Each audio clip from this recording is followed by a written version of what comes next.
Perfect. Thanks, Kylie. I'd like to welcome everyone to this evening's Town of Greater Napanee regular session of council for the 25th day of June, 2024. Before we get started, I'd just like to remind everyone that this evening's meeting is being recorded and being live streamed to our Town of Greater Napanee YouTube channel, and that it'll be on there forever and ever and ever. So the folks that haven't got the ability to watch it tonight can watch it at a later date. So having said that, just before we call the meeting to order, I'd like to welcome Mr. Matthew Grant, our new CEO. To the Town of Greater Napanee. Welcome, Matthew. We're looking for some exciting times ahead, and I know you're going to provide them for us. So welcome to our community, and all the best of luck, and we'll try not to beat you up too bad in the first night. Thank you for the warm welcome, Mr. Mayor, and it's a pleasure to be here and a pleasure to serve the citizens of Greater Napanee. Great. Thanks, Matt.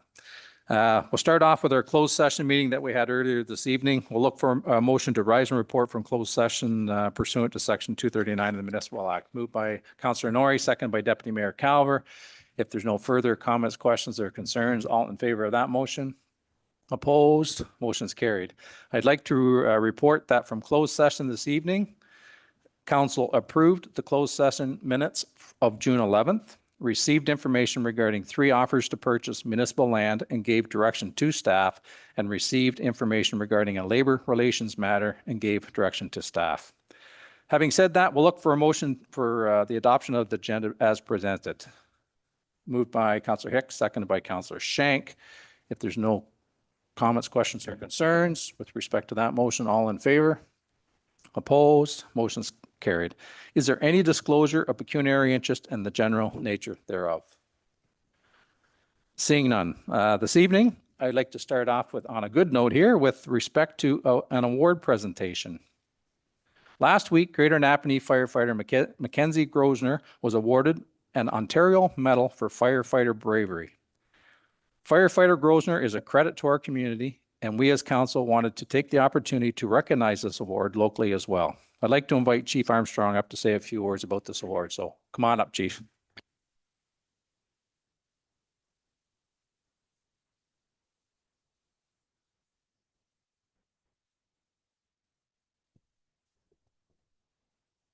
Thank you, Your Worship, members of council. It is my distinct honor and pleasure to present to you tonight Firefighter Mac Grosvenor. On October 28, around 12:20 in the morning, the Amherstview Fire Station was dispatched to a serious MVC on Highway 33 in their area. The dispatch report was confirmed on arrival that there was a 2-vehicle collision and one of the vehicles was on fire. Jason Flowers, the driver of the car on fire, had multiple broken bones and possible severe head injury, as well as multiple lacerations. He also had a guardian angel that night. Firefighter Grosvenor was at the house the collision occurred right in front of. As a result, hearing the collision, Mac ran out to see what had happened and donned his personal protective equipment. And without any hesitation, Mac attended to the scene and rescued the driver from the burning vehicle. Without any doubt at all, had he not seen immediate action, the driver would have succumbed to the injuries. And we're all thankful that the gentleman is here tonight with us. 100% thanks go to the actions of Mac Grosvenor. We're really proud of Mac. This young man exemplifies what it means to be a Greater Napanee firefighter, and he exemplifies all of the things that are good about the Greater Napanee Fire Service. So thank you. We cannot say enough for all of Mackenzie's help, even staying with the patient after the arrival of the first responders to provide further aid and assistance. I want to make sure you are aware of these events, Your Worship, and that you should be proud of the fine work this young man does each and every day for our community. Thank you. Could you come up, Mac?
I do want to say a few quick words.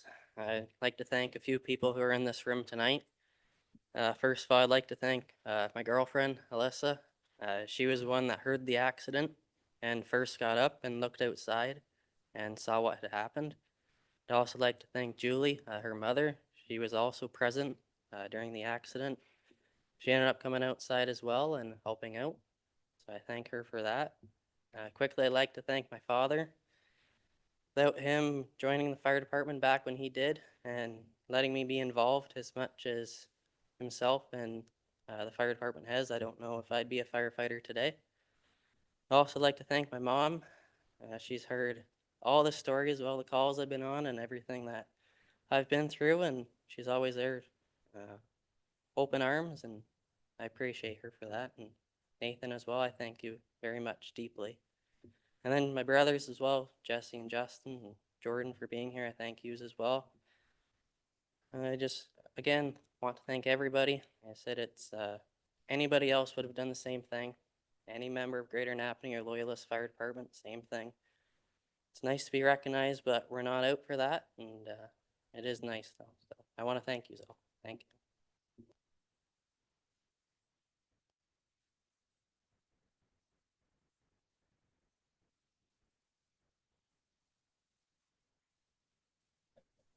Thank you, Matt. You're mature well beyond your years. So, and thank you for what you do for our community. So, we're going to move on to our public meeting. I don't know if you folks want to stick around for that. It's nowhere near as exciting as the rest of it. But if you want to stick around, you're more than welcome to stick around for more of the meeting. If not, you're more than welcome to leave. So I'll give you a few minutes. It looks like some of you are going to leave. So.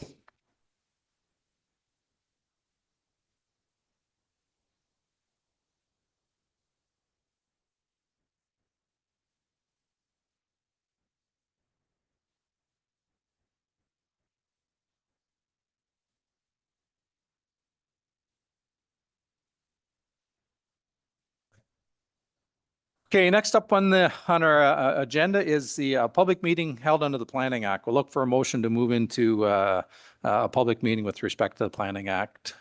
Moved by Councillor Shank, seconded by Councillor Martin. If there's no further comments, questions, or concerns, all in favor of that motion? Opposed? Motion's carried. Usually at this point, if there's anybody that's wants to speak for or against in this public meeting, we're going to give you an opportunity. We'll start with Mr. Nobes, and he will give us a rundown as to what this is all about. And if anyone wants to speak to at this meeting, if you just raise your hand and we'll get you to go afterwards. So whenever you're ready, Michael, the floor is yours. Thank you, Your Worship.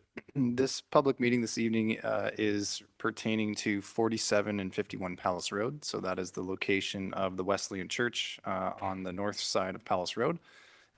The proposal is to rezone a landlocked piece of property essentially to the rear of the Wesleyan Church that the church has acquired. So the current day configuration of the zoning is where the property on which the church sits is zoned community facility, which allows for the use of a church. Through the acquisition of this property, the church is simply seeking to align the zoning of this additional parcel with the community facilities zone to make it all congruent together. So staff certainly have no concern with the proposal this evening. We've had one inquiry from the public based on our circulation. We've had comment responses from the Conservation Authority and the county. Both have no concern with the proposal. And at this point in time, there has been no application or proposal to develop this piece of property. It's effectively just to bring it into alignment with the zoning on the balance of the church's property.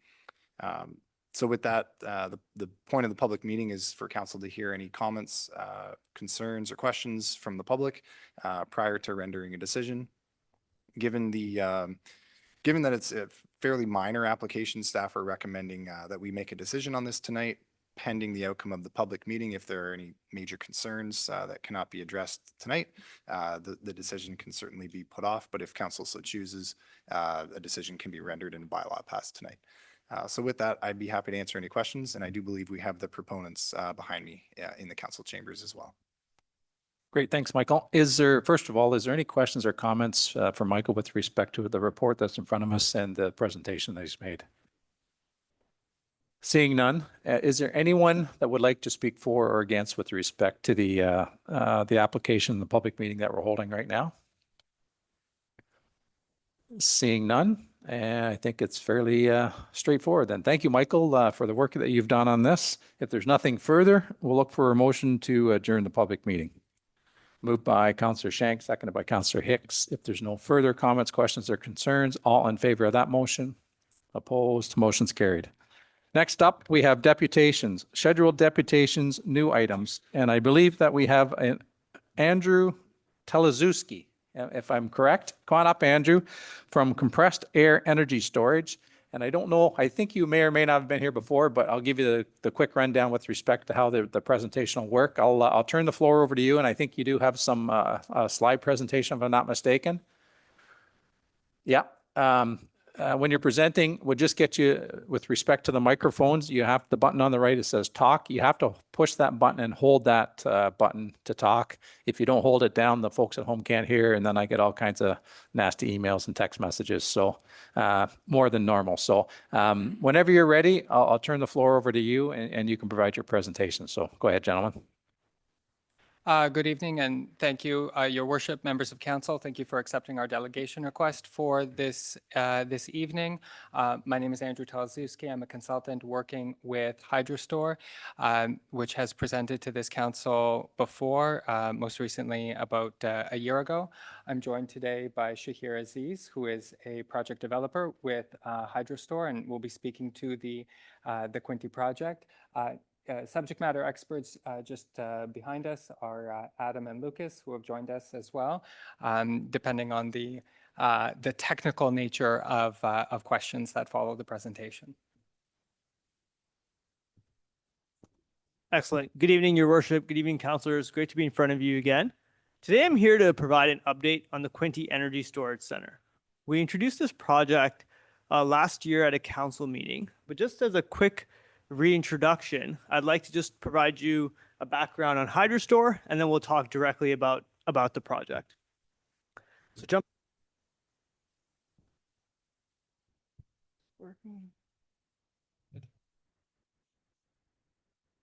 There you go. All right, excellent. Just as a reminder, councillors and Your Worship, HydroStore is a Canadian company based out of Toronto. We focus on developing energy storage solutions using our own proprietary technology called advanced compressed air energy storage. At a very high level, what we do is we take air, we compress it underground in an underground storage cavern, and we utilize that same air to generate electricity at a later time when the electricity grid needs it most. Our technology is founded on technology that has existed from the 60s, in which we utilize the processes from compressed air energy storage, and we've made some innovations to that technology in order to make it emissions-free, which is environmentally friendly, as well as flexibly sited to where the grid needs it most. Our company today is almost over 100 employees with projects in Australia, the United States, and now looking to develop one here in Canada. We are backed by financiers such as Goldman Sachs and the Canadian Pension Plan Investment Board. As I mentioned previously, our technology is not something we have created from scratch. The technology has existed from the 60s, where it has been deployed in Huntorf, Germany, as well as deployed in Alabama at large scale. We have made improvements to this technology to help with the energy transition in the future and make it more accessible for the grid as it needs higher levels of reliability. The way our technology works, again, this is going to be a refresher for a lot of the councillors and Your Worship, is that we take excess electricity from the grid to charge our system. To do that, we utilize the electricity to compress it underground using compressors. That air, as it's being compressed, the heat from that air is stored in thermal storage tanks, which then retains that heat for reuse at a later time. That's a really exciting part of our process because it allows us to be emissions-free in the future. As we take that air, it is compressed underground into a cavern. That cavern is constructed about 600 to 800 meters deep underground using a specific hard rock geology where it stores the air. During that process, as the air is being compressed into the cavern, it pushes water up the cavern and is maintained in pressure through a closed loop reservoir, which you can see on the image on your screen. When the system is then utilized to discharge electricity and discharge electricity back on the grid, we flip a valve, the water pushes the air out of the cavern, it re-enters, it goes through the turbines, we reuse the heat that we stored earlier, and then we generate electricity. I know I've gone through this fast, but feel free to ask me questions if you'd like us to describe this further. But at a high level, as I mentioned, we take air, we compress it underground, and we store it, and we release it when it's needed. What's really important about our technology is that we only use air, water, and rock. So we do not use any other core elements as part of the process or other harmful chemicals, etc. We use those 3 core elements in order to deploy our technology. As I also previously mentioned, we are developing projects all over the world using this technology developed here in Canada. We are developing one in Australia called the Silver City Energy Storage Center. This project is a 200 megawatt project with 8 hours of duration located in a town called Broken Hill, New South Wales. For those of you that are Mad Max fans, that is where the movie Mad Max was filmed. At this project location, we are also going to be providing backup power to the town of Broken Hill when their electricity line goes down, providing a critical service for that town. This project, crucially important for the group here, will be online by 2027, long before the Quinte Energy Storage Center, which we're going to talk about shortly. We have a second project in Kern County, California, which is a 500 megawatt project. This project will be online by 2030, is expected to be online by 2030, and we have also secured large-scale contractual agreements for this project. As we continue going through here, as I mentioned, HydroStore has been working globally in order to deploy these compressed air projects using our technology and helping support the global energy transition. Now, the most exciting part here is, why are we here today? So a big part of why we've come in front of you councillors and your worship is that the electricity sector in Ontario is undergoing a transition. And as part of that, there are ongoing energy storage procurements. One of the key procurements that's been announced earlier this year is called the Long Lead 2 process, in which the province will be procuring electricity through generation, such as solar and wind, as well as long lead time resources, such as long duration energy storage and hydro. Our project falls within this category of long lead time projects, which include hydro and long duration. And hence, when we came to you last year, we did not have this procurement vehicle in front of us. Today, we see this contracting pathway from the government, which allows us to then push forward with the Quinte Energy Storage Center, as we are today, towards getting municipal support. As we look forward, what we wanted to reintroduce to the council was the Quinte Energy Storage Center located in Greater Napanee. This project today is slated to be a 500 megawatt, 8-hour storage or 4,000 megawatt hour energy storage center using our advanced compressed air energy storage technology. The project is slated to be online in the 2033-2034 timeframe and is expected to achieve financial close by 2027. As part of that process, we have currently located our initial site in Greater Napanee around Gulf's Corner. Now, this is our initial site as we're going through a feasibility and exploration phase where we look to figure out the appropriate geology required to build our system. As I mentioned earlier, we build underground caverns to store the air. In order to do that, you must have the appropriate geology to support cavern construction. While our technology is suitable in many locations, the best thing you can do is to run an exploratory program, borehole program, in order to validate that. As we look to continue this process, we are currently working with the municipality of Greater Napanee and its planning staff to also engage in the required studies necessary in order to make sure that the neighbors and other members of the community are not impacted, as well as we want to understand what are the impacts on hydrogeology, water, etc., going to be once our project is in this location. So working through those key studies is a key element of our understanding of the feasibility of this location. we want to make sure that the location is suitable for our technology, as well as suitable for making sure the impacts of the technology are minimized. In addition to that, we've been working with the Mohawks of the Bay of Quinte as our First Nation partners on the project, who are helping us support the development of such.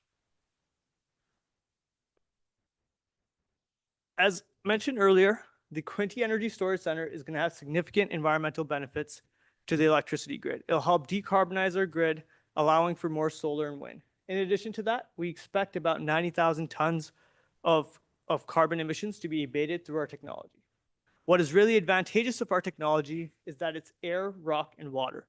It doesn't pose fire risk in a similar way that lithium-ion batteries do, in the sense that we don't use any toxic materials. Furthermore, when compared to pump storage, we take a smaller footprint in order to provide the similar long-duration energy storage solution. In addition to this, in the long-term operation of our facility, it operates more like a fossil fuel plant, where we will have members present at site during operations through the life of the project. In terms of economic benefits to Ontario, this project is expected to make approximately $1.4 billion of economic benefits to Ontario. It's going to create 670 direct construction jobs and then 40 full-time permanent jobs in the long run. It's going to add approximately $31.2 million of supporting spend in the region in terms of GDP. In addition to that, we look forward to working with the municipality as we continue the development of our project towards a community benefit funds agreement. And then lastly, as I wrap up here, your worship and councillors, what I wanted to just make sure everybody was on the same page on is today we are pushing forward with the geology validation of our site. This includes engaging with key stakeholders and neighbors, as well as yourselves, councillors, as we work through validating the geology. I'm aware that as of last week, we started some initial testing on site. And during that period, there was some engagement with neighbors who were upset about some of the information they had heard from the technicians on the site conducting the test. While the technicians were conducting a test to check the surface geology, they may have inaccurately communicated that there were some water challenges that may occur on the site once our project is developed. I'm here in front of you to say, to avoid this sort of miscommunication in the future, we are available at HydroStore, and we have engaged with those neighbors earlier today in person to make sure they contact us directly when there are any questions such as those. Our project has not yet studied the hydrogeology of the region, so making inferences about whether the water is going to get impacted or not is not yet possible, because we have to do the appropriate studies and such for that. The studies we have done to date are just about the surface layer geology to understand certain water features, and that's where we're headed. Our target is to make sure we are connected with the neighbors in the community and all impacts are communicated clearly and henceforward. And lastly, as I wrap up here, we are working very closely with the planning department in order to complete the studies on hydrogeology, which include the impacts on water, noise and vibration in the region, agricultural impact assessment, water sourcing, where will the water for our project come from to support it, and other such. And these key studies will help make sure that the municipality has the appropriate information required in making decisions on planning on a go-forward basis. And with that, yep, go ahead. Sorry, just to conclude, would want to obviously mention today we're here to take your questions and to present on this topic purely as an information item. We know that during the course of the last year, multiple other energy sector developers have been sitting in these chairs asking for a municipal support resolution, because it is the prerogative of the independent electricity system operator at the direction of the provincial government that no new build energy projects move forward in Ontario today without a municipal support resolution. And that is an important public policy goal of the provincial energy administration. To that end, just from a timing perspective, these studies, as Shahir has mentioned, have begun and are underway, and we're working in earnest to provide the information to administration to be able to report back to you in due course. From a timing perspective, the municipal support resolution is not required until end of Q1, early Q2 of 2025. So if it is the prerogative of this council, we'd be happy to return once, twice, thrice more to be able to respond to any of your questions or concerns.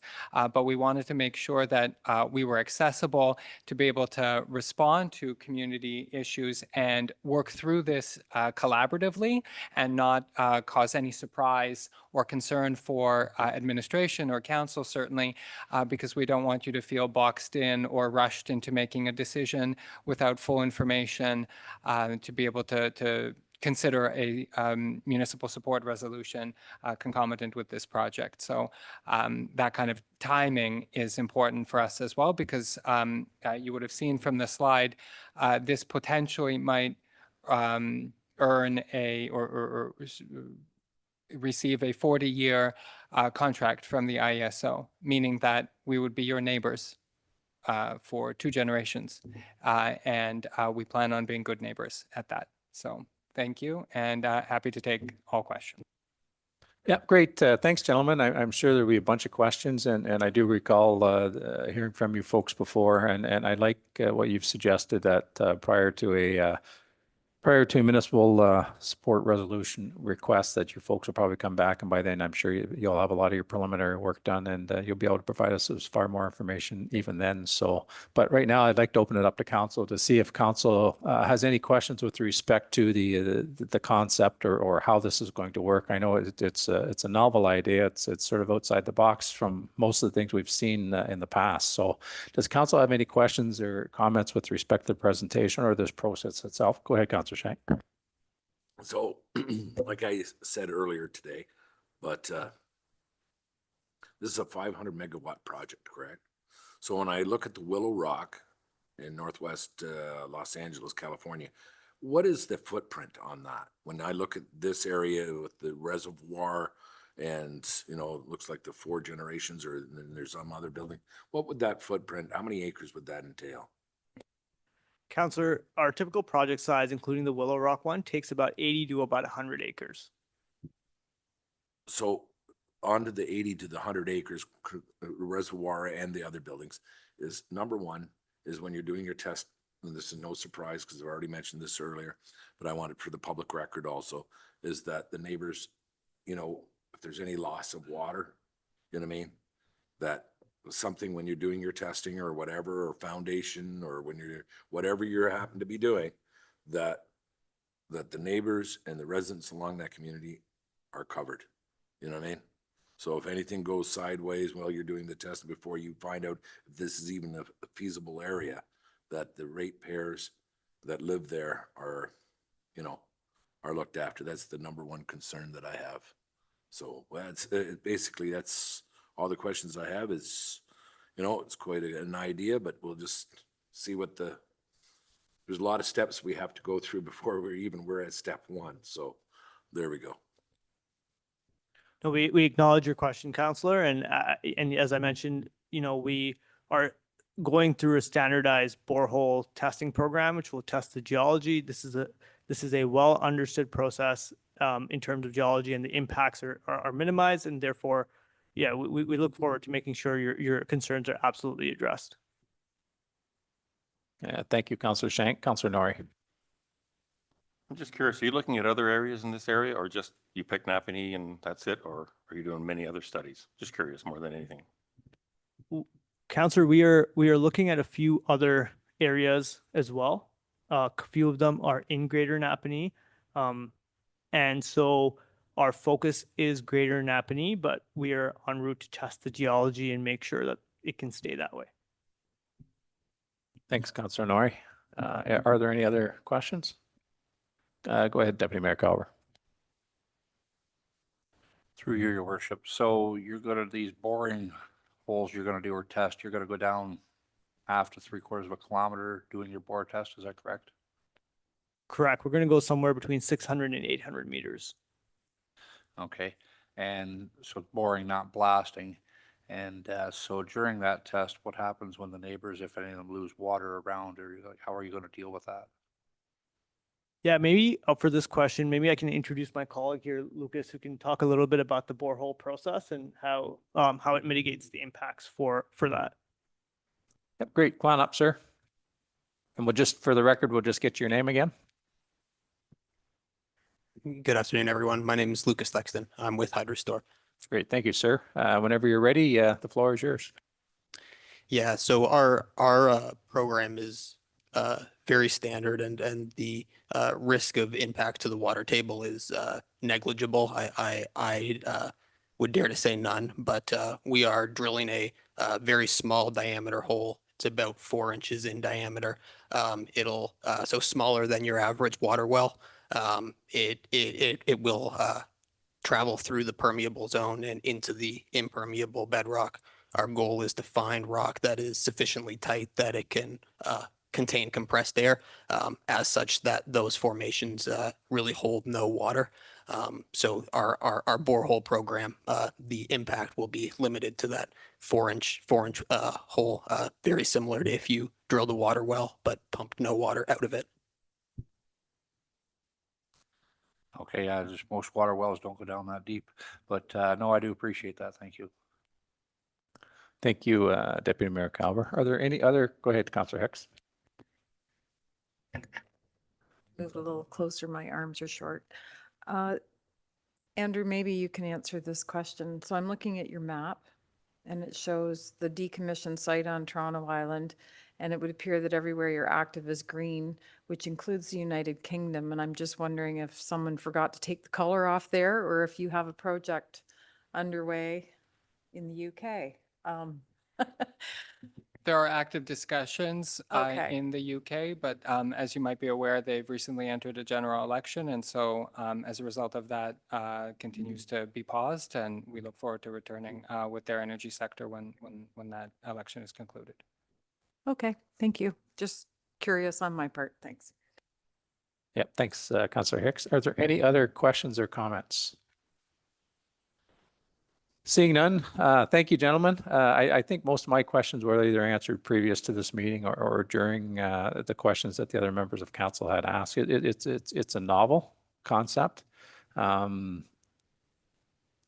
To quite simply put, I guess all you're doing is compressing air in order to drive turbines to produce power, I guess. I mean, I know it's probably far more complicated than that, but obviously your project is dependent probably on the infrastructure that exists that's going to have to be close, and it's probably dependent on the geology, I guess. It's very dependent on the geology because from what I understand, in these caverns that are in the rock, they're not actually built, I don't think. You're simply removing rock, granite from the ground, I guess. Is that what it is? Correct. We're removing the rock from the ground to build our cavern. Correct. Yeah. So there's actually no construction underground. It's just you're just making a big hole in the ground in order to have an area to compress air. Correct. We're mining, exactly. We're mining out that cavern using standard mining practices to build that out. Correct. Okay, it may sound like a silly question, but what do you do with all the aggregate that comes out of the hole? That's actually a really good question. We get that quite a bit. Lucas can chime in further, but typically we use a lot of that material, some of that material rather, to build the reservoir as part of the reservoir. The other excess material, we work with suppliers in the region and for aggregate, et cetera, and work with them to dispose of that appropriately or sell it to them. Okay, thanks. Kind of makes sense, I guess. Was there anything that come out of my questions for these gentlemen before we let them go? Seeing none, thank you, gentlemen. We look forward to hearing from you again, I'm sure, in the not too distant future. And thank you for the presentation and for the information.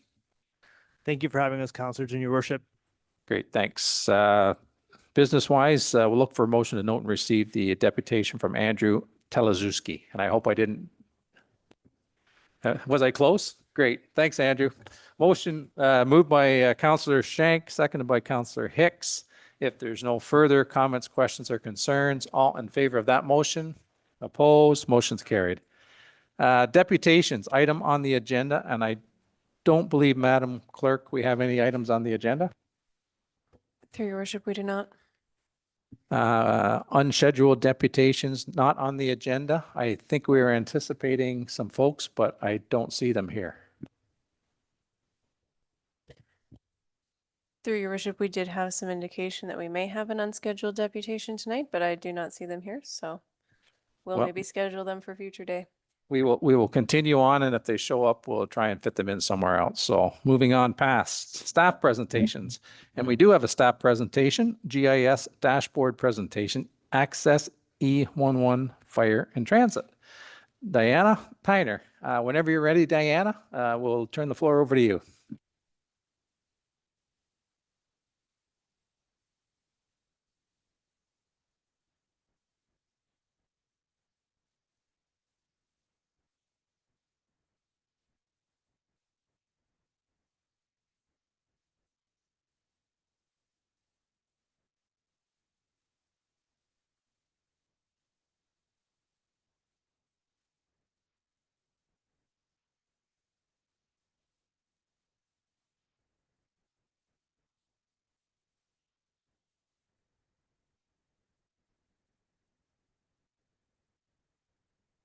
Go ahead, Diana.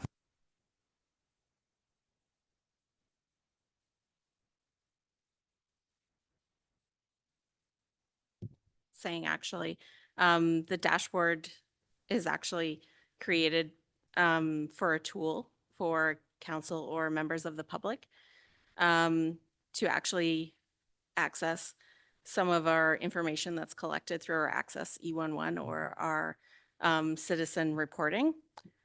The majority of the data incorporated in this is actually from citizen requests, although we do have about 5% of it comes from requests from internal systems like our cemetery reporting or reporting on some facilities.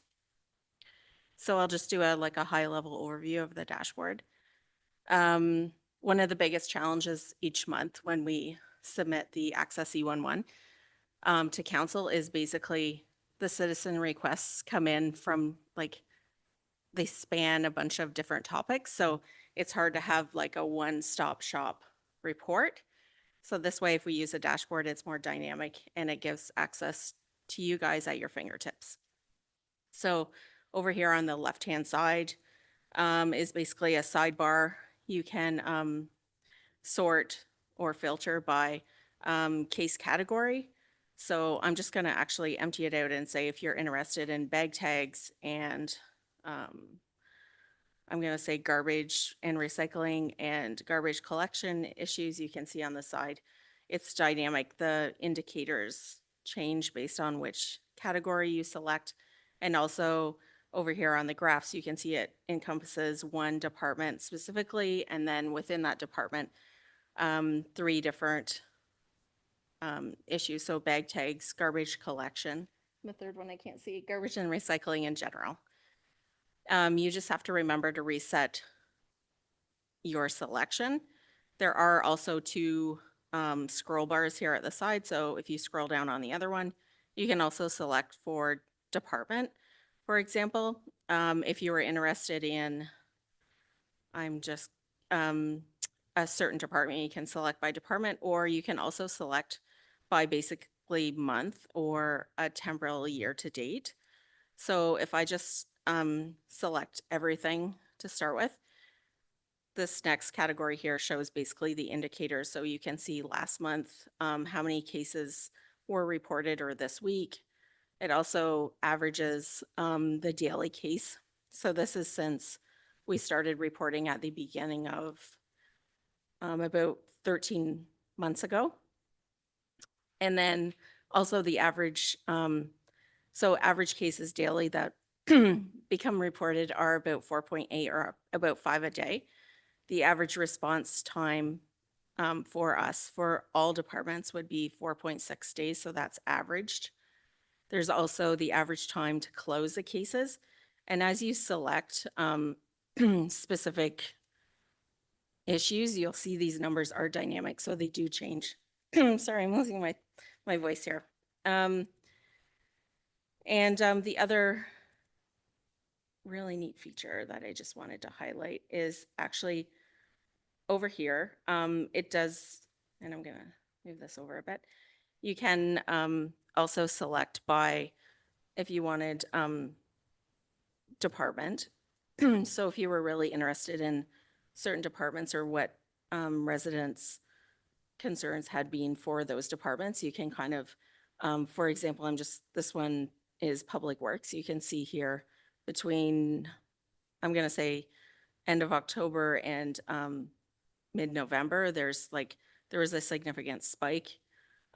Perhaps it was some leaf and brush collection from that. So you can start to see some trends that have been forming.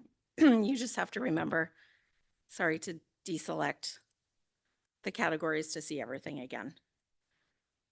And also if you are selecting, for example, if you wanted to select a specific case category, it is, once you select which ones you're interested in, they also do change the graph down below. Next to this also, we have the average open cases. So this is also based on a filter of what you're selecting. So the median days open for each department based on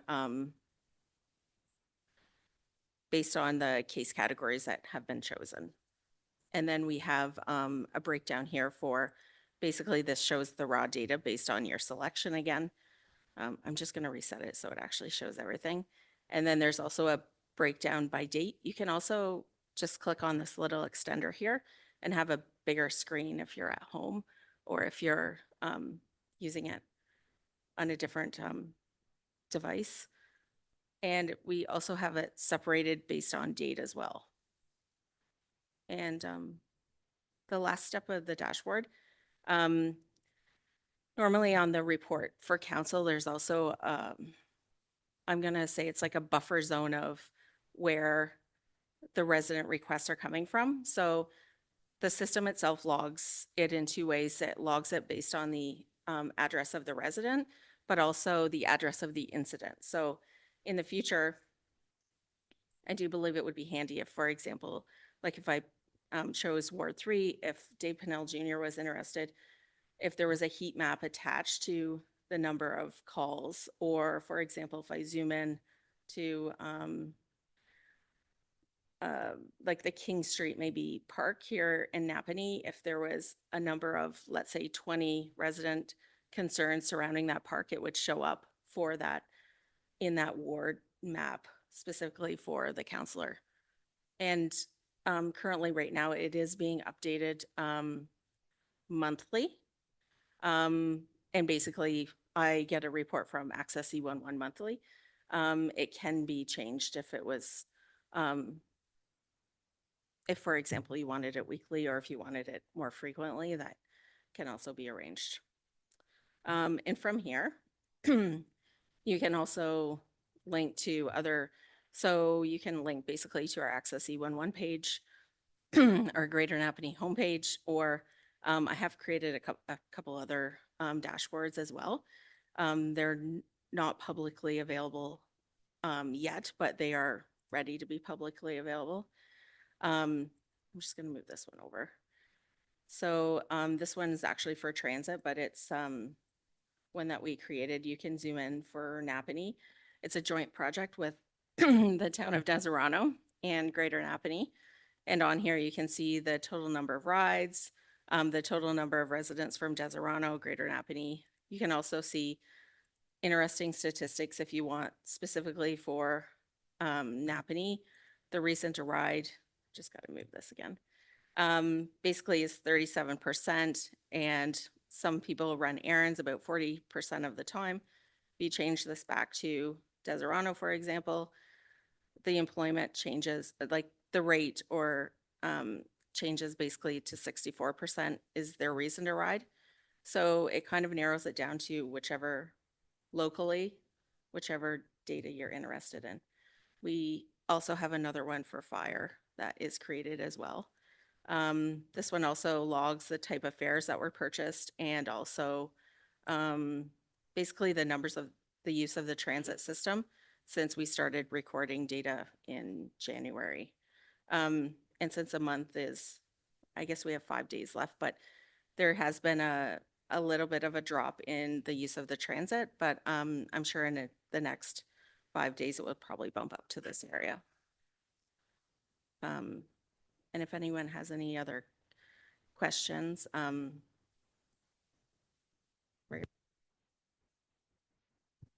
Thanks, Diana. I'm sure we're going to get a ton of questions because it looks like there is a ton of information at our fingertips at this point. So it's really kind of interesting. So go ahead, Councillor Hicks. Thank you, Your Worship. Hi, Diana. Oh, I feel like I've just gone back in time. Dashboards. So you mentioned, correct me if I'm wrong, this is available for councillors now, for council to look at? Through your worship, yes, it can be. It's not published, but we can embed a link with the help of Annie's team and Kylie. Yep. So that was going to be my next question, because I thought I heard you also say the public. Is this something, the intent is eventually to have this on the Greater Napanee website available for the public? Or will it just be for internal use? Through your worship. Yes, from my understanding, it would be nice to have open and transparent data for the public as well. Are you prepared to answer all the questions from the public on how to use the tool? Because there will be a lot of questions. People will think it's really interesting, and then they're just going to get so far possibly into the weeds that there's going to be a lot of, what's the word I'm looking for? Chatter, probably about what they're seeing and reading. So it's going to have to be, the expectation will have to be managed, I think. Yeah, thanks. I think Mr. Grant would like to weigh in. Through your worship to the councillor, I think what we're seeing here in terms of the dashboards and the data is a really good representation of where administration and senior leadership wants to go in terms of data-driven decision-making. It's actual information that's happening on the ground, things that we're responding to that I think will inform public policy responses, will inform recommendations to council, and ultimately will inform budgets. And it's this kind of information, over time in many different formats that we think will inform council's decisions. So when you make public policy decisions, you're getting the what that we're seeing as well as the best professional advice. And so I think this is a really good example of where we're going. Thank you, Mr. Grant. Through you, Your Worship, I totally agree with you, Matthew, that it's data-driven information. My concern, and that staff will be equipped to use it. My concern was more along the lines with the average taxpayer who's never used this type of tool before may get mired in it. Yeah. You know what I'm saying. So we just have to be prepared for those questions when they arise, but I am totally in favor and I can't wait to get in there and start playing. So as soon as you can, let me know when the link is ready. Thanks. Thank you, Councillor Hicks. Are there any other questions or comments for Diana? Go ahead, Councillor Shank. I'll echo what Councillor Hicks has said. Now you can make an informed decision with all the facts. All right. And the more data you have to make that informed decision, then you know exactly where the problem is, and how you can solve that problem. Beforehand, just guessing or what ifing, and everybody understands what assume means. So therefore, I totally agree with what you're doing. And I think it's a fantastic idea of doing this too. Thank you. Thanks, Councillor Shank. Is there any other comments or questions? Deputy Mayor Calver. I just want to echo what everybody's saying. These GIS dashboard presentations are great. To give us, the access to this information is invaluable, especially when it comes to making decisions that involves taxpayers' dollars. I really appreciate the work you're doing. Thank you. Thank you, Deputy Mayor Calver. Are any, Councillor Hicks? Just to echo what the Deputy Mayor said, Your Worship, Diana knows how much work has gone into this, but I don't, you're to be commended for sticking with this because you can also get lost in the weeds too. And just, you have to walk away and just regroup. So all the effort is definitely appreciated. Thank you. Thank you, Councillor Hicks. Is there anything else anyone would like to add or ask Diana while we have her on the floor? Seeing none, thank you, Diana. It's really pretty exciting. It's like I say, it's maybe a long time coming, but it's really exciting I know for myself to see data driven. I'm kind of a data guy and I like seeing data, and you can't live by it completely, but it sure gives you a pretty good foundation as to what's going on and where it's going on and why it's going on to a certain extent. So probably should have happened in policing many years ago. So In any event, we'll look for a motion to note and receive the presentation from Diana with respect to the GIS dashboard presentation. Moved by Councillor Hicks, second by Deputy Mayor Calver. If there's no further comments, questions, or concerns, all in favor of that motion? Opposed? Motion is carried. Unfinished business, and I don't believe we have any unfinished business, Madam Clerk.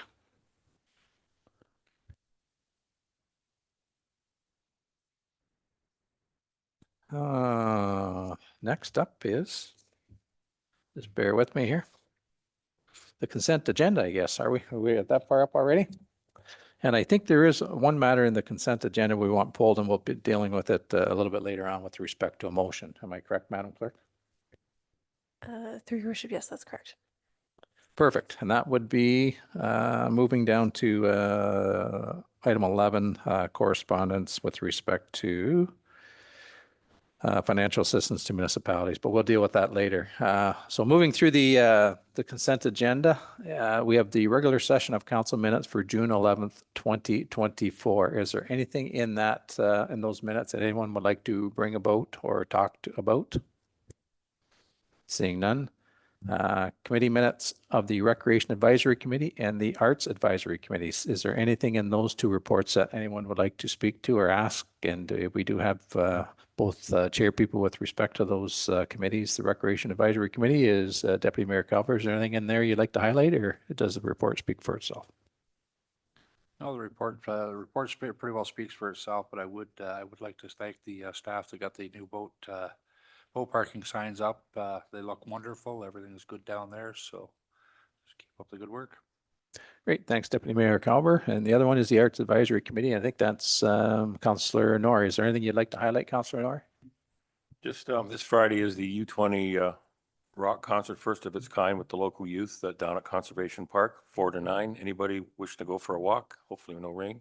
Please, any councillor or any citizen, come on down and support our youth. Thank you. Great. Thanks, Councillor Norrie. It actually sounds like it's going to be a pretty good event. So if there's nothing further, we'll move on to correspondence for information items dated June 25th, 2024. Is there anything in those items that anyone would like to speak about? Seeing none. Next up is the Royal Canadian Legion Branch 137 Napanee Canada Day Celebrations Outdoor Patio Barbecue. Is there anything there that anyone has any concerns about or would like to talk about or question? Go ahead to Councillor Norrie. We've done it at the Legion for a number of years, very successful, no problems. They coordinated off well in the front parking lot, and if weather's good, it's well attended. Yes, and I believe it is. So thank you for bringing that to our attention.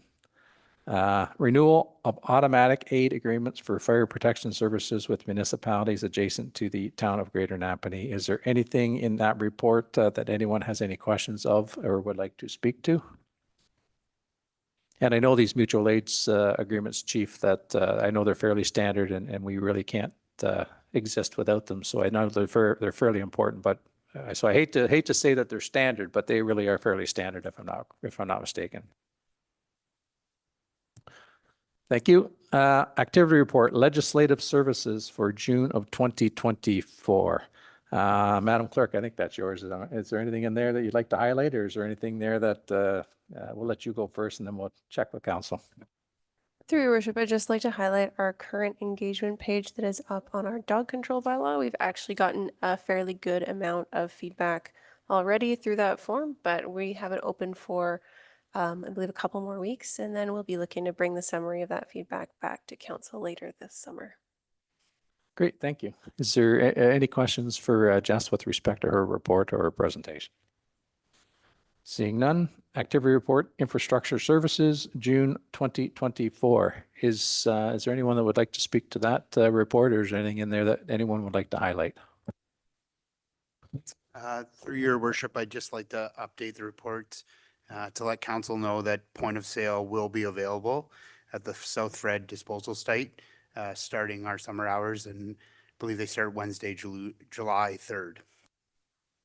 Great, thanks, Andrew. That's good news. I know in another municipality that I own property, they've got that, and it actually works fairly slick. It seems like it doesn't, but it really does work fairly slick. So we look forward to getting that going. So, is there anything from council that they would like to ask Andrew with respect to his report?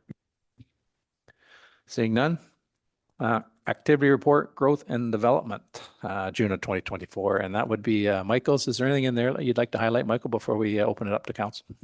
Yes, thank you, Worship. I did just want to highlight 18 to 24 months ago, I had reported to council that Bill 109 would have required the municipality to refund planning fees incurred if decisions were not made within certain timelines prescribed in the Planning Act. Shortly after that was introduced, there was a commitment made from the government, from the provincial government, to roll that back. That promise has been fulfilled through Bill 185 that has now received royal assent. So those fee refunds are no longer in effect. It did cause a juggling of how we had been essentially doing business to avoid those fee refunds and still meet timelines. But that's off the table, and we're effectively back to what we were pre-Bill 109. Just for council's awareness there. There would have been a major budget impact and likely a dramatic impact to ratepayers. But thankfully that's been repealed through Bill 185. Great, thanks, Michael. Is there any questions of council? Go ahead, Councillor Hicks. Thank you, Your Worship. Michael, regarding the Housing Enabling Water Systems Fund, and I know you're all eagerly awaiting, but have they given any indication, like an answer in Q3 or 2025? Is there any sort of broad outline on timing for that? Yeah, through Your Worship to Councillor Hicks, yeah, the intent of the province is to make those announcements summer of this year. So they haven't said month, but they're saying summer. So staff have inquired a number of times as to the status of our review. We've received very, I'll say, standardized responses, as you could expect. But the intent is to make those announcements in the summertime. Thanks, Councillor Hicks. Thanks, Michael. Is there anything further? Seeing none. Next up is the activity report, financial services, June of 2024. Alan, is there anything in there you'd like to highlight before we open up to council? Thank you, Your Worship. I don't have a lot to add here. Just noting that we did get a renewal for our insurance, which is a July to July policy, and we're seeing that come in around 3.9%, which we were really happy with given what the markets are looking at. So we were really happy to receive that update from our insurance company. Yeah, thanks, Alan. That is good news compared to some of the horror stories that we're hearing around the province. So go ahead, Councillor Shank. No, just bear with me here. But under the correspondence for information, if I remember reading some of the emails that I saw earlier in the week, and there was some concern and maybe support for the township of Larder Lake about the asset retirement obligation. Can we're going to do that at number 11, Mike. That's what we've got that looked after. Yep. So yep. But thanks. Yep. No, I think we're going to get there. So, but thanks, because Lord knows I need some reminders sometimes. So is there anything else? Seeing none. Community and corporate services activity report. Mr. Zatterberg. Sorry.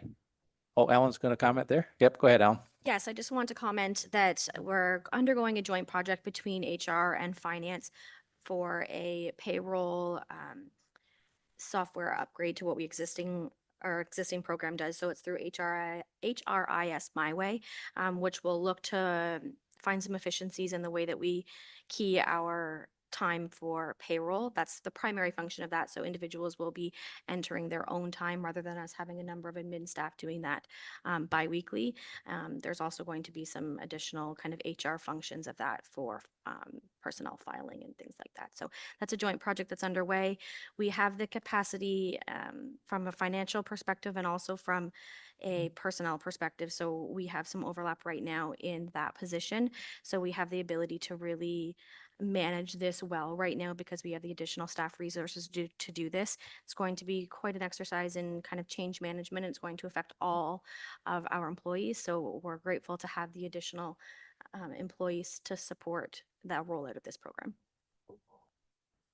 Great, thanks, Ellen, and I apologize. I should have asked if you're done. Is there any other questions of Ellen before? Go ahead, Councillor Hicks. Through you, your worship. So moving right into the 21st century, this is good. And a definite improvement, I think, for everyone. I have one question on this. Does it break it down to, so my lingo, it would be work order or project, or, so I'm Jane Smith and I'm part of the Public Works Department, and I'm going to get in the truck and I'm going to go and cut grass on the side of 41 Highway. So, and I know I'm not picking on you, Jeff, but I'm picking an obvious example. When I key my time in, is there somewhere for me to say that I am working on that specific project, if you will, as opposed to trimming trees on Alfred Street? Just as an example. Yeah, thank you for the question. So through you, it doesn't get quite that granular to be able to do it by project specific, if you will, but we do have the ability to cost the time appropriately kind of in the background and where the GLs point to. So we have a number of our staffs that our time is split amongst different departments. So it will do that similar to the way that we do it now, a little bit more manually, but not quite as granular as it reports to like a work order system. But it will allow for some Segregation of segregation, and I'm thinking budgets. So, you know, if you've got that employee that's doing a dual role, it sort of narrows it down even further. Okay, thank you. welcome. Thank you, Councillor Hicks. Thanks, Alan. Is there any other thing further that Alan can help us out with respect to her report or presentation? Seeing none, now I think we can move on to Mr. Zyderberg, Community and Corporate Services. Go ahead, Brant.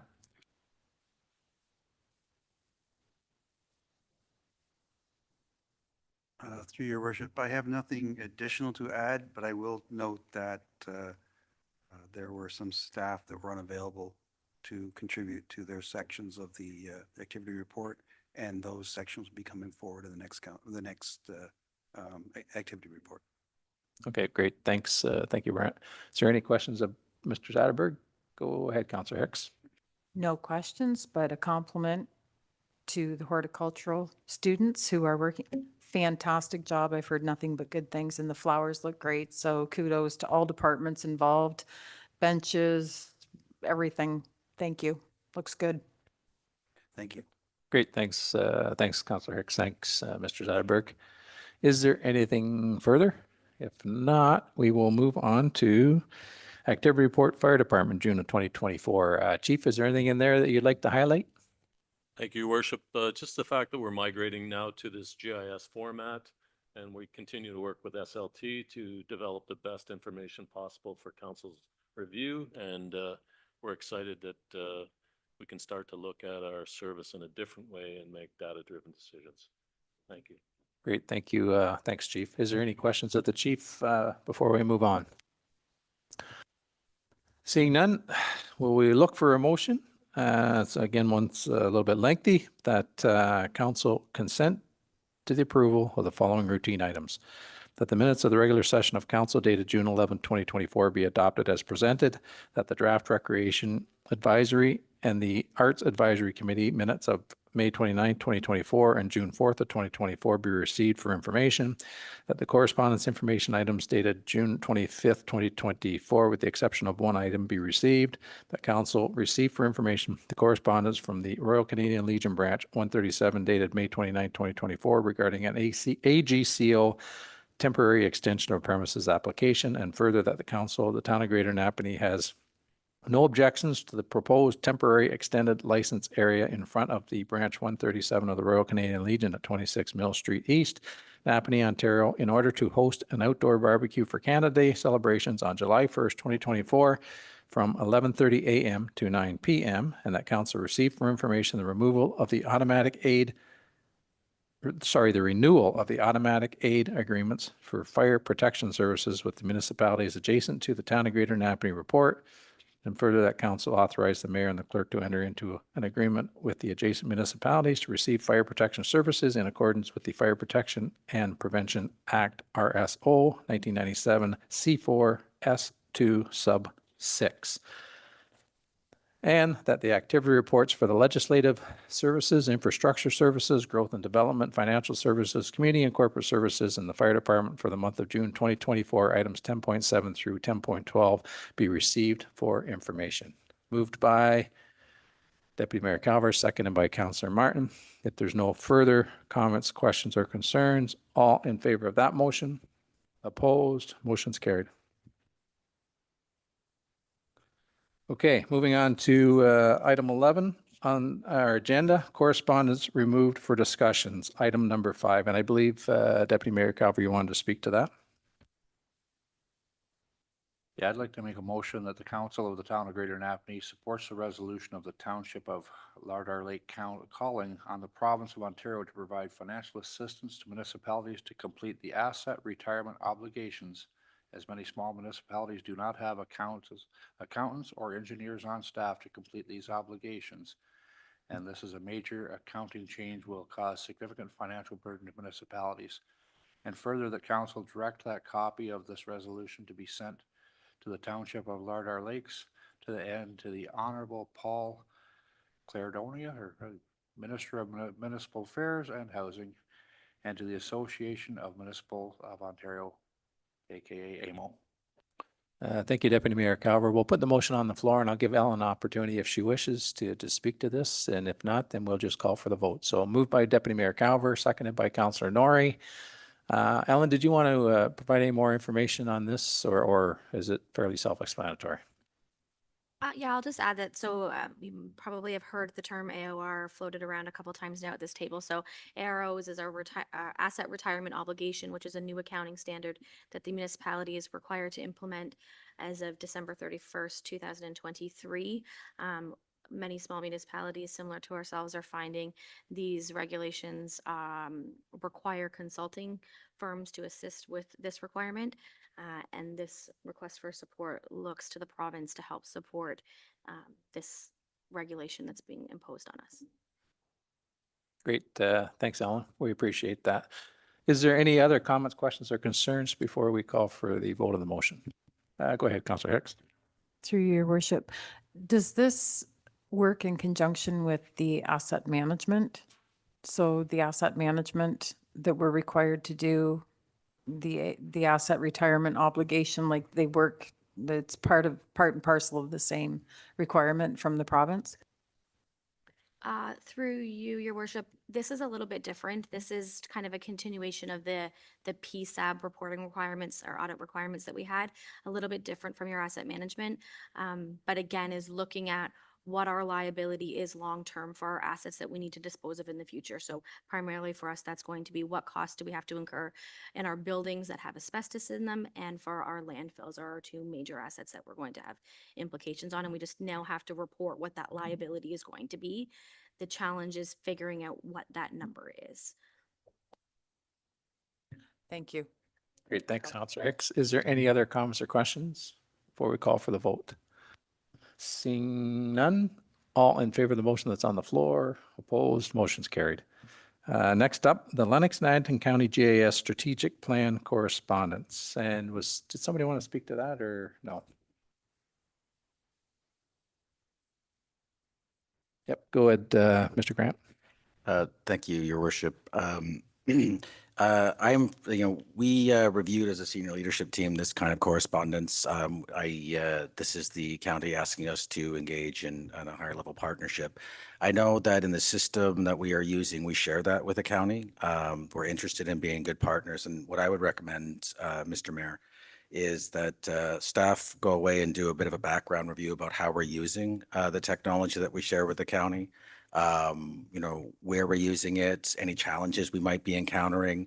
And then I think we come back with a fulsome report. I would say August would be appropriate, where we can tell you, this is how we get to a point of being able to engage in this kind of partnership more fully and help in the development of a strategy. And that would be my recommendation, Mr. Mayor, if it's the will of council. Great. Thank you. Thank you, Matthew. I think that's probably a pretty good recommendation. It's just not something that I think we just want to dive into. I think we want to make sure we do our due diligence on it. So is there any questions for Mr. Grant with respect to this? If not, we do have a recommendation from staff. Go ahead, Councillor Shank. So my question is after do you want this tabled then, this motion? Wait No. until August until we have a fulsome report back? No, we do have a motion to note and receive and direct town staff to participate in the development of the County of Lennox and Addington, but I guess that's not necessarily what you're suggesting then, Mr. Grant? So through you, Mr. Mayor, I would suggest that we are interested in participating. We would like to commit to a strategy, but we're going to need a little bit of time to figure out some of the challenges that we may want to encounter in developing that strategy so we can enter in as really informed partners. Complex system that's used in many parts of the corporation. And I think it would be really good for us to acknowledge in principle that yes, we're absolutely willing to participate. We need a little bit of time and report back to council so we can move about how we participate more, with a more informed perspective. Okay, and I do, reading down further, I do have an option for us.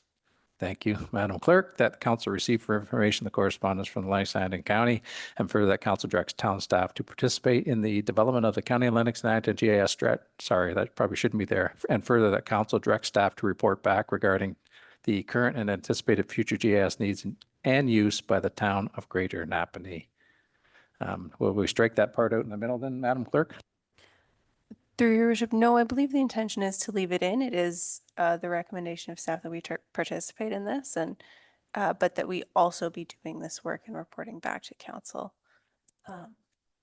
We do know that the other 3 lower tiers have already signaled their desire to anticipate or to participate, and I believe we don't want to hold that up unduly.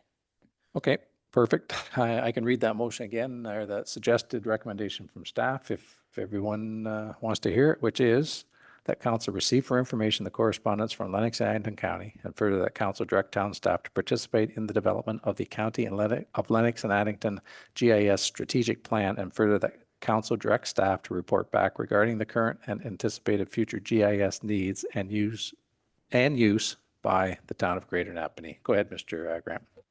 And through you, Mr. Mayor, to the councillor, I think for clarification, I don't anticipate any reason these 2 things can't happen in tandem. So it takes a little while to get sort of a strategy like that up and running. I think while we're starting at the table, figuring out terms of reference, how things are going to work, we'll do our work in the background. Just to have a better understanding of how we're specifically using the tool, any needs we might have for training, any gaps we might have. And I think that will actually inform our participation in a broader strategy. So I see no reason they can't run in tandem. Yep, thanks. Good, Mike. Yep. Yeah. That's all right. I think we're at where we need to be. Deputy Mayor Carver, did you want to speak to this or just make the motion? Moved by Deputy Mayor Calver, seconded by Councillor Shank. If there's no further comments, questions, or concerns, all in favor of that motion? Opposed, motion's carried. Growth and Development PLZ ACO 2024-016 Wesleyan Church. And Mr. Nobes, I think we've heard lots about this already. Did you want to speak to it first? Through your worship, I really don't have anything further to add beyond the commentary from the public meeting. Council can certainly make a decision on this application this evening. It was seen as staff as being fairly non-controversial. There's no immediate development plan, so staff are recommending that a decision be made this evening. Great, thanks. Michael, does anybody have any questions of Michael? Go ahead, Councillor Shank. I'll just move staff recommendation be approved. Thanks, Councillor Shank. We moved by Councillor Shank, seconded by Deputy Mayor Calver, that council receive for information the Growth and Development PLZ ACO 2024-016 Wesleyan Church rezoning report, and further that council approve the zoning bylaw amendment application subject to a number of conditions that are contained within our agenda here this evening. So we have a motion on the floor. If there's no further comments, questions, or concerns, all in favor of that motion? Opposed, motion's carried. Growth and Development, J.J. O'Neill School Expansion Construction Access Request. And Mr. Nobes, are you going to speak to that as well? Yes, Your Worship. So Borgen Construction has been selected by the school board to undertake the expansion to J.J. O'Neill. They plan to mobilize to site starting on July 2nd to commence site preparation in anticipation of beginning building construction and demolition within the existing school. Part of this is that the construction will be spanning over the course of the summer and into the soon to be upcoming school year throughout the winter and finish off, I believe, towards the end of 2025. With that, they need to still allow for student drop-off, pickup, busing in the existing configuration of the parking area. So while they need to get construction equipment back to the project site, they're very limited with where they can access the site, access that portion of the property, given the constraints of how the property is situated with frontage on Maryland Avenue. There's essentially just the minimum amount of frontage. The road just ends and you essentially driving to the school property. So what the request of the constructor is that the parkland immediately adjacent to J.J. O'Neill's parking lot be essentially a strip of that be utilized for their construction access temporarily during this construction and reinstated after the fact, after the construction work is completed. So what that would look like within the report, there's in the appendix, there's a sketch that identifies fencing and double gates at each end to allow, if the town needed to access this portion of the property, we would have ready access into and through and out of the area. There's consideration given for pedestrian traffic at this area, generally speaking, with appropriate setbacks built in, as well as tree protection. And there's been a commitment made and an offer for the school board to offer to cut that parkland, given that they're encumbering it during this temporary time, such that the town would not need to go in there and cut that grass, just given essentially all the stuff that's in the way. They would have ready access from their property to get into that area and undertake that grass cutting. So that's been the offer made by the school board. The school board is also committed to ensuring that items numbered 1 through 6 within the report are committed to. So that would be, and I'll just run through them briefly, Your Worship. They consist of, this loads for me. The lands be reinstated to pre-development condition after the construction is completed. Trees along the eastern boundary of the parkland be protected in the vicinity of that construction access.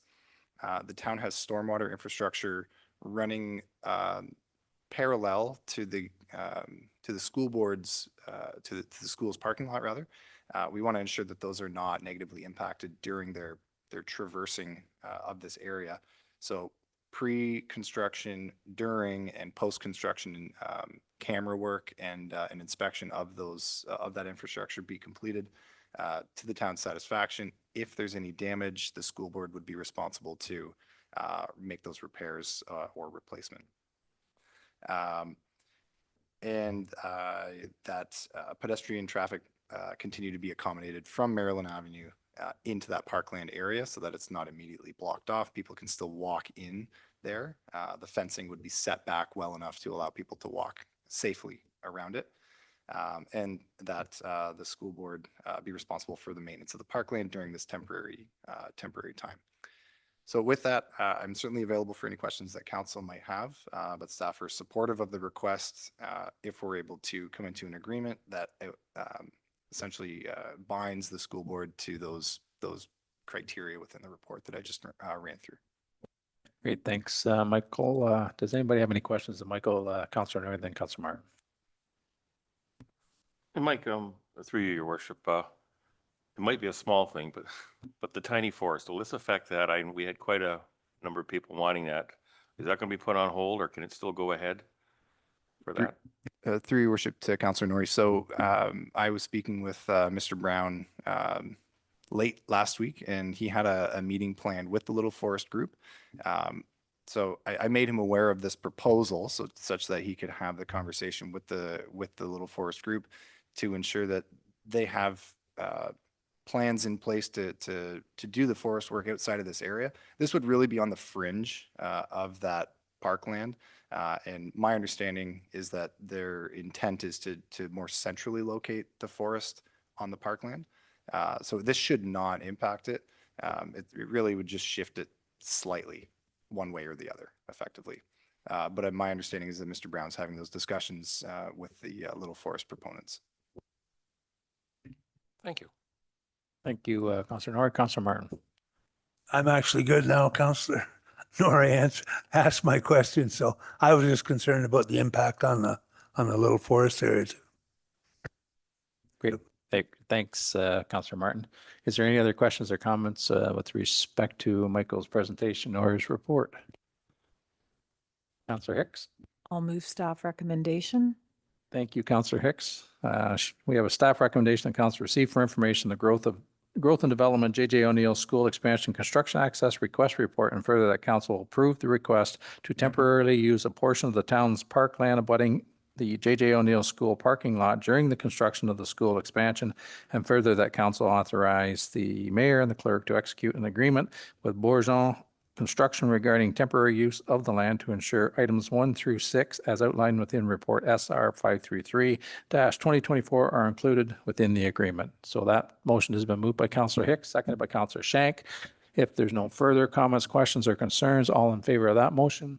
Opposed? Motion's carried. Thanks, Michael.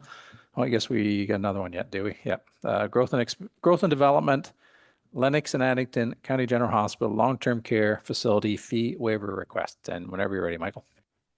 Thank you, Worship. Last year, the hospital, LNA County General Hospital board representatives made a deputation to council requesting that there be consideration for reimbursement of the development charges and impost fees that were paid for the project.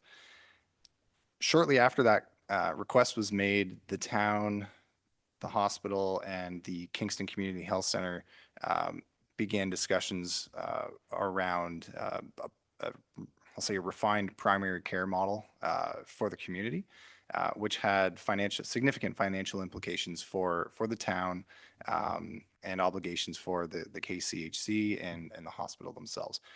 Staff felt it would be prudent to wait out those discussions before making a decision on the fee waiver request, given that there are some fairly substantial financial commitments that the town was responsible for under that primary care remodeling. Staff have also had discussions with MPAC regarding assessed value and likely anticipated taxation. Given that the long-term care facility will be a non-profit facility, it will be exempt from taxation. So the town won't be collecting any taxation for this facility, and staff felt it would be prudent for council to consider that in the request being made. Additionally, any reimbursement would need to come from the general reserves and have a direct impact on the general ratepayer to effectively reimburse or top up those reserves. So the amounts that were paid and that were requested for consideration for refunding were $135,000 in development charges and $225,000 in impost fees. I'll note we no longer collect impost fees for new development. Those fees are built into the development charge framework now. At the time of this building permit application and issuance, we still had that separate fee structure, but now it's all wrapped into one. So these fees were paid in 2022. The construction is very much ongoing, and we haven't had any further I'll say requests of the hospital to continue with considering the deferral, or sorry, the refunding request. But once staff were able to digest all the information, have a conversation with MPAC, determine the taxation implications, we followed up with the hospital and noted that, although you made this request, staff are challenged to support it, just given the impact that it would have locally.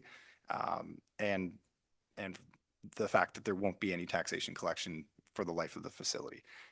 So there was no pushback at all from the hospital. They were acknowledged the position, I'll say, that the municipality is in. Not, certainly not what they wanted to hear, but they understand the rationale that staff have.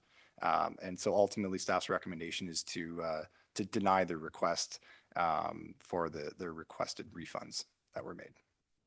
Great, thanks, Michael. Is there any questions or comments of Michael with respect to his presentation or the report before us?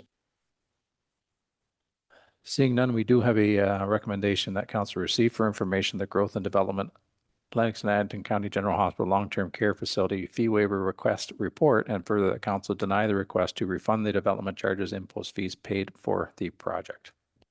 Moved by Deputy Mayor Calver, seconded by Councillor Hicks. Is there any further comments or questions or concerns with respect to the motions on the floor? Councillor Hicks, I see you guys still got your hand up, so I'm guessing you want to say something. Thank you, Your Worship. Michael, excellent report. I read it twice, completely understood everything, your position, and I could not agree more. So just thank you for the detail. It was definitely appreciated. Thank you. Thank you, Councillor Hicks. Is there anything further before we go ahead, Councillor Shank? In the report also, which I really liked, which made everything clip and clear, is that primary health care solutions for residents. Given the rising number of residents who lacked a family doctor throughout this process, the town has made major financial commitments towards these things. So basically what they gave us, we're giving back already anyway. All right, and we're not getting any future taxation, and in perpetuity if everything works correctly. So I wanted to be publicly stated also. It's not like we're just taking it and have a nice day. You know, we're giving it basically everything you're giving us, we're giving back so we would have more family doctors also. But I echo what Councillor Hicks has said about the reporting. So I love that statement, the way it was said and why it was explained. So thank you. Yeah, thanks, Councillor Shank, and I do concur that we've made a fairly substantial investment in healthcare in this community, and I fully support that investment, and I do honestly believe that it's going to get us to a better place than a lot of other municipalities in this province and in this country. So, thank you for bringing that up. And is there anything further that anyone would like to speak to? If not, we'll just call for the vote. Seeing none, all in favor of the motion that's on the floor. Opposed, motion's carried. Thanks, Michael. Good work. Infrastructure Services, Utilities and Capital Works, water main replacement near Jim Kimmett Boulevard. And I see Mr. Cuthell coming up. So when you get settled in there, Jeff, the floor is yours. Thank you, Your Worship. Yeah, just here tonight to highlight, this is a project that was allocated within the 2024 budget, utilities budget, and it was at an amount of $550,000, and it was to replace 420 meters of water main that runs west off of County Road 41, just north of the DevCorp plazas, paralleling along Jim Kimmett Boulevard. During our initial thoughts, we priced it out in a couple of different ways because it is in a floodplain and it is close to the Selby Creek for relining, also for replacement. During further looking into it, you'll see the two prices on the back. Relining is, we are proposing a reduction in scope. The break history in that water main was, after we looked into it, was more confined to where the services to the DevCorp buildings are located in County Road 41. The reduction in the scope will address where the break history was, and it will also stop just short of where possibly future developments may grow in that area. There's a lot of developable land to the west of Canadian Tire, and just stopping short of that will allow us to be aligned for possibly redirecting in the future. Also, if we may, during future redevelopments and upgrading of Jim Kimmett Boulevard, we may choose to move the water main out into Jim Kimmett Boulevard. But this work won't go to waste. It will act as a service to the DevCorp plazas that are already there. The other change in scope of the work, as you see the two proposals here, would be a replacement versus relining. The replacement method is kind of a modified approach. We would be utilizing the pricing that we went out and garnished in the spring of this year, and we do every year. This is for kind of unexpected work or for water main breaks that may pop up throughout the year, or our capital works program and our surface treatment. We advertise and garnish prices for equipment and materials from contractors throughout the area, and then we can make based on availability of those contractors, we know what we're paying. So we compiled all of the prices of the local contractors that submitted, and based on the equipment we need, and just under $130,000 is the recommended approach, and for completing this project. Thanks, Jeff. Is there any questions or comments for Jeff on his report or his presentation? Go ahead, Councillor Martin. Jeff, that line runs really close to that creek. We're not going to run into any problems with the Conservation Authority, are we? No, we have allocated, through your worship, we have allocated for permitting. There will be permitting required through the Quinte Conservation Authority. That creek does get quite low in the summer. That is one, as we highlighted, as a risk. Based if weather and Mother Nature didn't cooperate and we had high water levels throughout the summer, this is a project that could be pushed into another year if we couldn't complete it late summer or into the fall.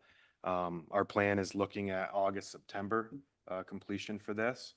And no, we don't anticipate any issues with, we've already been in consultation with the Quinte on obtaining permits for this work. Thank you, Jeff. Thanks, Councillor Martin. Councillor Hicks. Through you, Your Worship. Jeff, I have a question, and it's regarding the diameter of the line. So when you're replacing the line, you're actually going to use a bigger diameter pipe for that section behind DevCore off. So that's directly off the main line that runs north-south along 41. Okay, so it's running north-south. That whole 136 meters will then be a bigger diameter. So that will allow for, you're not going to have to redo this work in 5 years if IKEA wants to come to town. And that's not a fact, folks. That's just a rumor. No, I'm kidding. Yeah, to your worship. Yeah, I didn't explain that very well at first, but that's quite true. That's a big benefit by choosing to do the replacement method here. It is a 10-inch line that spurs off of County Road 41 now. We would be upgrading it to a 12-inch main, which would be more than a suitable capacity for that area. There is developed plans on Jim Kimmett that still reside. Jim Kimmett also in a EA master plan that was just conducted in the western part of that area. Cherrywood would come up and tie in. That would also be a connector right there as well.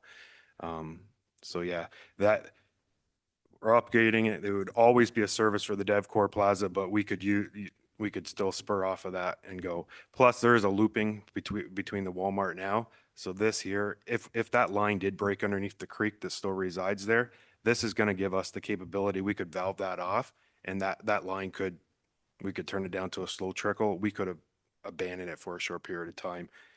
This will address all immediate needs for servicing in that area. So may I move staff recommendation? Yep, we do have a recommendation that council receive for information the infrastructure services, utilities, and capital works water main replacement near Jim Kimmett Boulevard report, and further that council approve the amended scope and corresponding process to manage the project internally. We have Councillor Hicks that's moved and Councillor Shanks seconded it.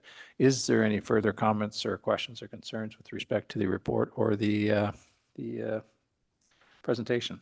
Councillor Hicks. I'm just full of kudos tonight. Good job, good thinking, and yeah, it's nice to see some money saved and some forethought. So thank you. No, thank you. And this is a shout out to our staff. We have a really competent in-house staff that are always willing to take on projects like this. Yeah. And you all know the benefits saved. And Great. Thanks, Councillor Hicks. If there's nothing further, we'll call for the vote. All in favor of the motion that's on the floor. Opposed, motion's carried. Tax policy changes in 2024 provincial budget. And I believe Ms. Hamill is coming up. So Alan, when you get up there, you can get settled in. The floor will be yours.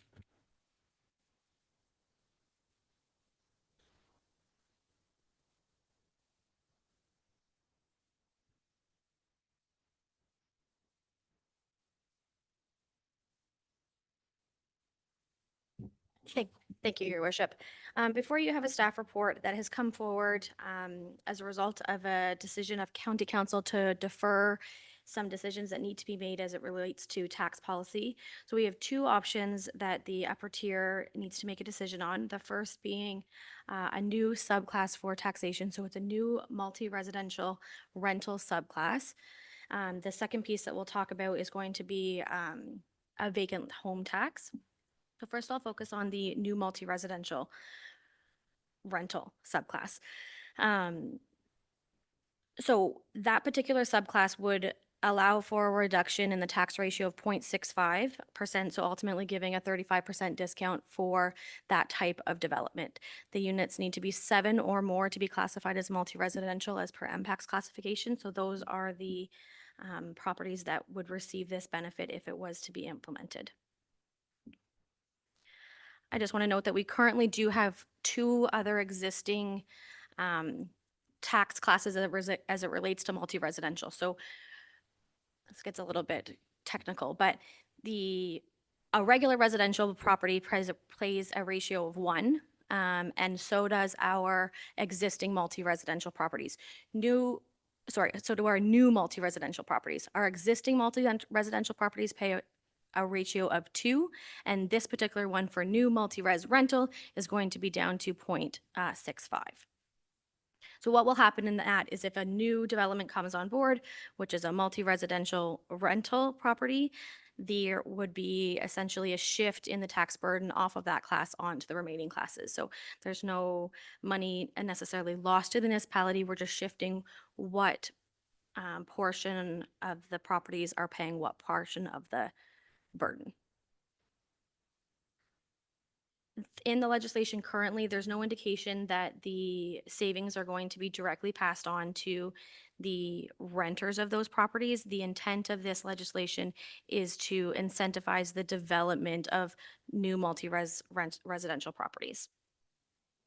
Currently, the town does support this type of development through our DC program. So we have both deferrals and some credits that are offered to multi-residential properties. So we are currently supporting that type of development through our DCs. The intent of this staff report is just to give council kind of an idea of what the impacts would have on our community if this was to be implemented. So generally speaking, what it's going to do is provide an incentive for the new multi-res rental properties, and it will shift across onto the other tax classes. Happy to take any questions. I know that was a mouthful. I'm happy to answer anything as it relates to this, and then we can move on to the vacant subclass, vacant home. Okay, we'll deal with this one first. That's a good idea. Thanks, Ellen. Is there any questions of Ellen with respect to the first part? Go ahead, Councillor Hicks. What defines how many units are we talking in a multi? So is it anything over 5, or is it just 2 or more? It's 7 or more. 7 or more. So we've incentivized the developer to come in, and it could be mixed use, there could be single family, there could be detached, but as soon as they put in a multi-residential building of 7 or more units, the remaining 0.35 or 1.35 of the taxes, it falls on the backs of all the other taxpayers, commercial and residential. Through your worship, yes. So 2 pieces. For the definition of a multi-residential property, when it comes to assessment of a multi-residential property, it is 7 units or more. There's a different definition as it falls under the DC Act. So any of the credits that we offer to incentivize multi-residential development as it relates to DC is 5 units or more, just 2 different types of legislation. And then as your question related to the shifting of the burden. So yes, if we didn't implement this, the new multi-residential property would pay at a ratio of 1 equal to our existing residential. If we do implement, it will be reduced by 35%, and then that difference is shifted onto the remaining tax classes, all remaining tax classes, farm, residential, commercial, industrial, all other classes. So not having a crystal ball or being able to read the minds of developers, but chances are the people paying the rents are not going to see any benefit at all. That is staff's understanding. There's nothing in the legislation that points that those savings must be passed on to the renters. Our belief is that the intent of the legislation is to incentivize the development in the first place. So my question is, does staff feel that this is necessary, or can we maintain the ratio, the current ratio of 1? Do we have to do this? Or is this, you're just explaining it, but it's going to be imposed, Yeah, whether so we like it or not? through you, Chair. So the decision doesn't lie with this council. The ultimate decision lies with county council. It's an upper tier decision. Once county council makes that decision, the lower tiers are required to implement those ratios and those subclasses if they approve them. So prior to county council doing that, they wanted us to be able to have the discussion around this table, get our impact or get our input on what we wanted or how it would impact our municipality specifically. So we're just trying to give some information to council to take back to county council. That's correct. We at the county level would most definitely wanted to make sure that the lower tier government had a say in this, or at least an opinion on it. Maybe not a say, but an opinion on it, and as well as council. So may I, through you, your worship? Continue on, yeah. So which way is the wind blowing at county council? Of the 4 municipalities, not, well, I suppose I'm putting you on the spot. You can't speak for everyone, but. No, and with all due respect, we really didn't have a fulsome discussion on it. I think the decision was simply just to get it back to the lower tier governments to see what their opinion was on it. So we really didn't discuss it in depth. We wanted to see what the lower tier governments had to say first and their feel for it. So, Mr. Grant? Through you, Mr. Mayor, to the councillor. So we did have a discussion on this at a senior leadership level. I mean, the director of finance or the general manager of finance and I discussed this as well. I would say, in principle, the move by the provincial government to create more rental housing, we would agree that in principle, shifting the tax burden in this instance to a municipality, which may not lead to affordable rentals, necessarily means that we as a municipality might not be able to do some other things because we'd have to be aware of that burden. And then the cumulative impact on some of the things such as asset management, some of this shifting of tax burden, we're kind of cautious about that, and we're concerned about the financial viability of that, candidly. And you know, Ellen, if you had anything else you wanted to add to that, but that I think would be our position on it, should we be asked, and we have been. Councillor Shank. So what I suggest is that I'm a firm believer that we were elected and with the staff and everything else for the town of Greater Napanee. So when the county decides whether they want to or not want to, and we find out what the financial impact is and what it actually would generate. So when we give our portion of municipal, because we're the tax, gatherer, all right, for the county and school board, that if it ends up being a negative impact towards us, that we just deduct our portion that goes to the county, so the county can eat it instead of the smaller, lower municipality. So I don't know if you can legally do that, but all I'm saying, that's what I suggest we do. Because if you guys come ahead and say, hey, this is what you're going to do, because you guys set the tax ratios and everything else, I just want to make sure, because we're the hub of the county, and this is where the larger, probably, us and loyalists would have the multi-reses here. So why should the lower tier always eat it? So that's what I'm suggesting.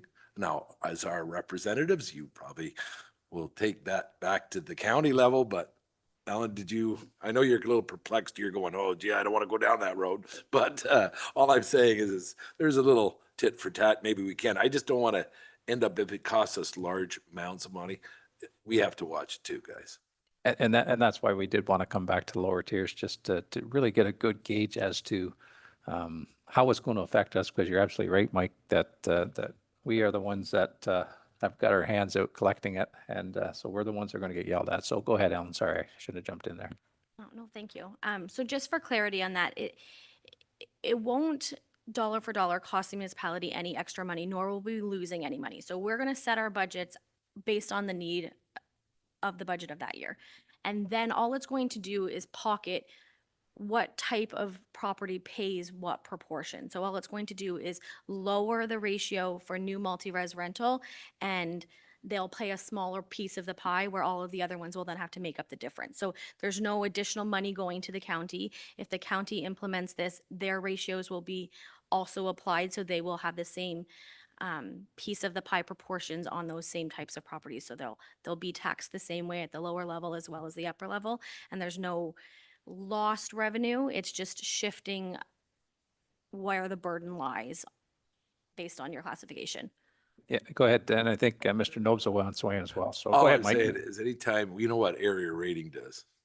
So you're basically, if you aerate one area, that they're getting less and somebody else, you know, there's a tax shift and the other one get pays more, the end result, somebody, maybe the county doesn't get that extra, but somebody has to compensate the extra that when somebody pays less.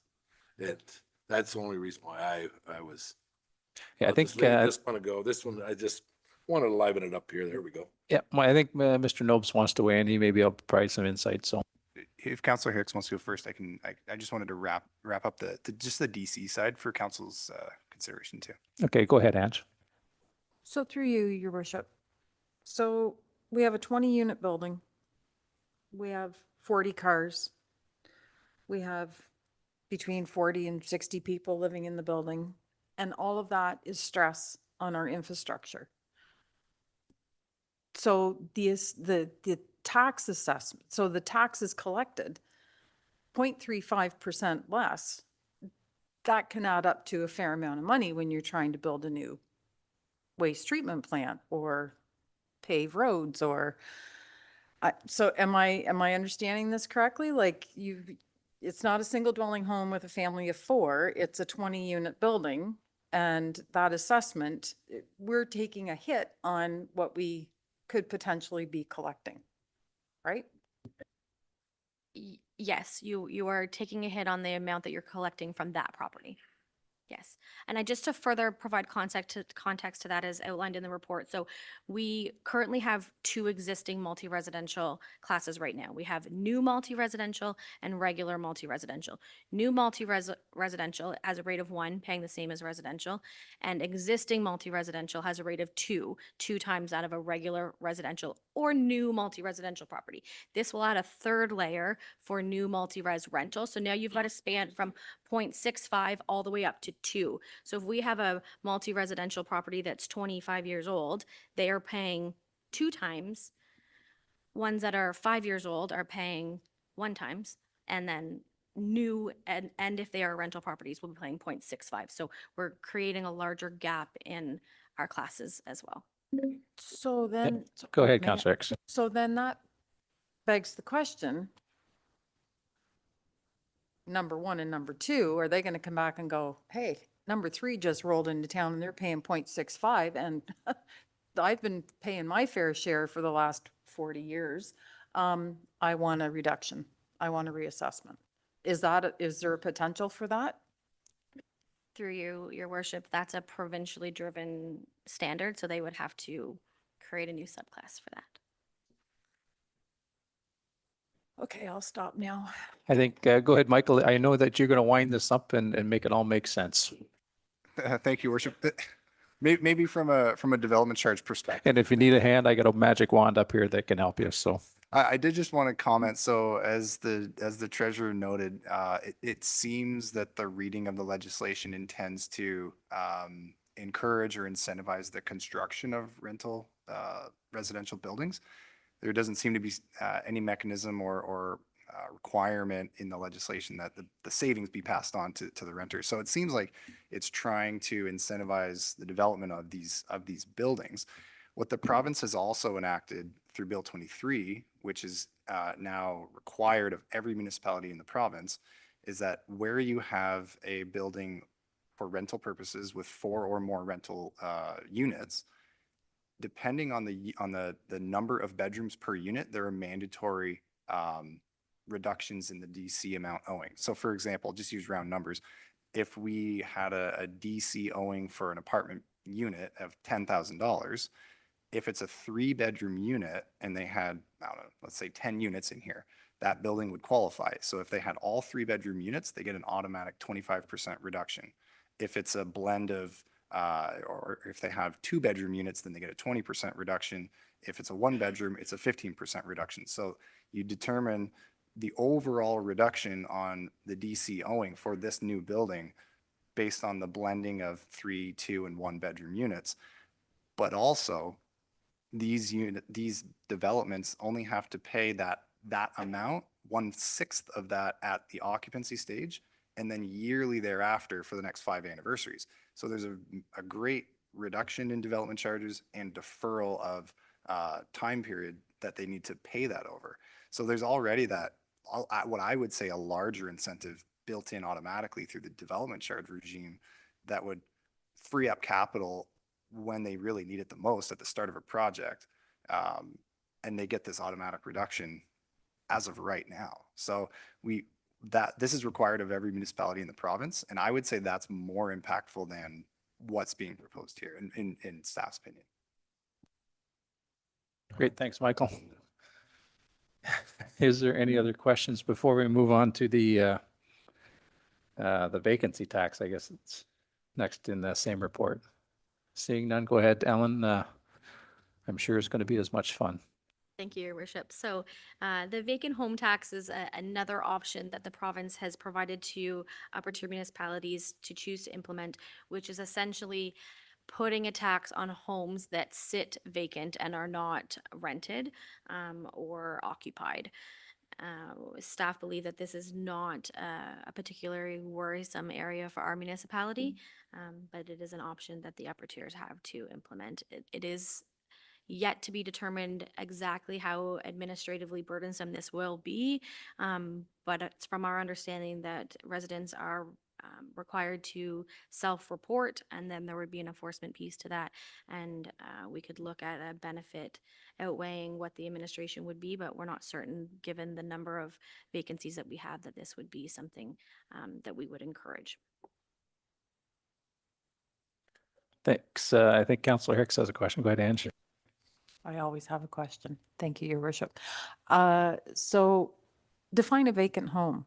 So if I drive by a home that's got boards on the windows, it's vacant, but it's also not habitable. So we're referring to habitable homes, like you could move in, switch on the water and the heat, replace a window and call it home. That's what we're talking about. Through you, that's my understanding, yes. Thanks, Councillor Hicks. And that doesn't or does include residences or properties that are being used as short-term accommodations. Are they vacant or are they not? Or do we know? I don't know that. I expect that they would not be considered vacant. I know that there's exceptions for seasonal homes, but I'm not certain on those that are full whole home. Okay, that was my next question, was seasonal properties, so. Oh, so go ahead, Mr. Grant, sorry. Through you, Mr. Mayor. I have had some experience with the vacant home tax. We did take a look at this in my former place of employment, the city of Hamilton. My recollection, and I'd have to go back and take a look at it, but short-term rentals did not qualify as vacant. This was when we were looking at it as people who might have several apartments or real estate speculation, investors, that kind of thing that might leave the property vacant when the vacancy rate might be low. My recollection is also this does lead to some administrative burden to the municipality and reasonable amounts of public education required to get people to self-report because it's for us it wasn't a one-time thing. The value of that would be up for others to decide and council to decide, but it wouldn't be something that would be totally free for us. But if the policy outcome was there, then it's probably something that we could do, but there would be a lot of public education required. Thank you, Mr. Grant. I agree. Is there any other questions or comments? Go ahead, Councillor Shank. This is one I think we better leave alone. I know it's in your recommendation also, but if you think our bylaw officer is busy now, can you imagine going ahead and I'm not sure what the length of period of time is, but if I went down south, all right, for 4 or 5 months, Is that vacant? You know what I mean? Am I gonna get taxed because I took off and went down south for the winter? And how many senior citizens we have in our area that actually do go south? So all I'm saying is I don't think this municipality's at that stage yet. Let's look after the serious problems that we really do have right now. That's what I'm saying. The details are in the, or what, there's an old saying, the proof is in the details, or whatever that old saying is. You're absolutely right, because I would love to see how somebody's going to classify something as vacant if, I know the federal government's trying to do it with primary residences, right? So what's a primary residence? Well, the definition is a little loosey-goosey, but in any event, is there any other further comments or questions? We do have a recommendation that council receive for information the financial services report, tax policy changes in 2024 provincial budget. Moved by Councillor Shanks, seconded by Councillor Hicks. Is there any further comments, questions, or concerns? And I'm sure we could have further conversations at a later date, but this is just to get everybody aware of what's out there. So, Councillor Hicks. So, Your Worship, we've noted and received, based on the gist of the conversation that's taken place, do you have a feeling that you're going to take back to county council? Or is this, I'm just wondering, does this just go away and not get presented again? How is this going to work? At some point, I think we are going to have to take something back, but I'm myself would like to have some further conversations with both Mr. Nobes and Ms. Hamill with respect to get a further understanding. Like I say, I don't think that I know at the lower tier, I just want to ensure that the lower tier government is looked after with respect to this. And so I'm not so 100% certain unless I'm missing something here. I'm not 100% certain that we're all convinced that everything is rosy in the garden right yet. But go ahead, Mr. Grant. If I can make a suggestion, Mr. Mayor, and it may not have to be today. We've been trying to be careful not necessarily take a position and just tell you what the impacts are going to be. I would suggest that should council want to take a position on these and the council's looking for our perspective, a motion to test the will of council would be appropriate. And then, the mayor and the deputy mayor would have the will of council to bring to that table based on the information that we've provided. And we can go back and provide more if council would like more information that, but I think that might be an appropriate way to go to gain like a solid perspective. Thank you, Mr. Grant, because I think that's a good idea. So I really would like to have a firm understanding and a firm support before we go back to the county and let them know what we think in Little Napanee. So, okay. Do we need to adjust the recommendation, Madam Clerk? Do you think, or are we good with what we've heard here tonight? So through your worship, I think if you are looking for a definitive statement from council, either in support of utilizing these tools or not in support of utilizing these tools, it would be appropriate to put that in the form of a motion. But if you feel that you would like more information or more time to reflect on that, you could also direct that this come back again for discussion and a motion at a future meeting. I think we do have some time, if I'm not mistaken. I don't think there's any hurry for this, but I like bringing this back because, like I say, I think it's important to the lower tier, and I'd like to take another look at this for the better lack of words with, maybe some recommendations from staff with respect to some real hard details as to how it's going to affect us at the lower tier. And it may not affect us at all, but this seems to be one of those things I don't think we need to rush at this point. So we need to, I believe, have a motion to note and receive. Go ahead, Councillor Hicks, you're reaching. Note and receive and direct staff to return, I guess, at a later date with another report with respect to the matters that we heard here tonight or something to that effect. Does that make sense, Madam Clerk?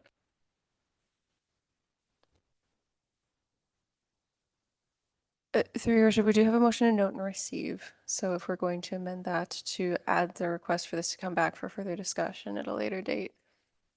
Yeah, and our movers and seconders are Councillor Shank, Councillor Hicks, am I right? Friendly amendment, both of you? Perfect, thank you. Madam Clerk, do you have what you're looking for? Marvelous. Are we all on the same page with respect to the motion that's on the floor? I believe so. If so, we'll call for the vote. All in favor of the motion that's on the floor? Opposed? Motion's carried. Next up, the OPP Detachment Board. I'm sure this will be much clearer, won't it, Madam Clerk? So through your worship, at the start, I want to take this opportunity to apologize for my oversight at our last meeting and acknowledge that I should have reached out to the Solicitor General's office before we made an appointment and not after we made an appointment. And I'd like to further clarify that there is still wrong information in my report, as when I was writing it, my understanding was that it was about a location-specific issue, but we've further clarified that it is actually the OPP generally. A former member of the OPP is not permitted to sit on an OPP detachment board anywhere in the province. It appears that the intent is that a former city police officer could sit on an OPP board, and a former OPP board or police officer could sit on a city board, but not to cross those two. So again, my apologies for not having that information for you at the last meeting. We are prepared to begin actively recruiting members. Our website will be, an application form will be up and live tomorrow morning for anybody from the public who's interested. Thank you, Madam Clerk. And I might just take this opportunity to weigh in a little bit. I have to admit, when I went back through it,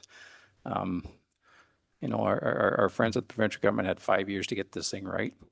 I'll be quite honest with you, but the way that it's defined with respect to who can sit on these boards and who can't is very, very, very ambiguous, because after reading and going through it myself, one might have an argument that there may be a constitutional issue here, but that's for another day in another forum with another group of people. To suggest that because you've been employed by the Ontario Provincial Police, be it for 1 day or for 45 years anywhere in this great province, to suggest that you don't have the ability to be fair and honest to sit on a police board anywhere in this province is somewhat ridiculous. However, if for argument's sake, you live in the municipality of Greater Napanee and work for the city of Kingston, and you've retired from the city police, you do have the ability to sit on the police board in the town of Greater Napanee. So in any event, and actually I think it goes much further, and I want to do a little bit more homework on it with respect to when they define a member of the Ontario Provincial Police, which is also a member of a police service. In any event, we are where we are this evening, and we will re-select a member from council to sit on the Police Services Board, and I will entertain a motion. And I believe Deputy Mayor Calver has the motion. I can make a motion that we have Councillor Bob Norrie step up and take the position. Councillor Norrie, would you accept that nomination? Yes, I would. Thank you. And I'm going to, seconded by Councillor Shank. And have you ever worked for the Ontario Provincial Police? No way. Thank you, Councillor Norrie. I think we're all aware that Councillor Norrie has been retired from policing service for a number of years and will do a marvelous job on the Police Services Board. So is there anyone else? I've probably spoken far too much already. Is there anyone else who would like to say anything before we call for the vote? Seeing none, all in favor of the motion that's on the floor, and I believe we do have everything. Madam Clerk? Sorry for being overcautious. All in favor of the motion on the floor? Opposed? Motion's carried. And that takes us to bylaws.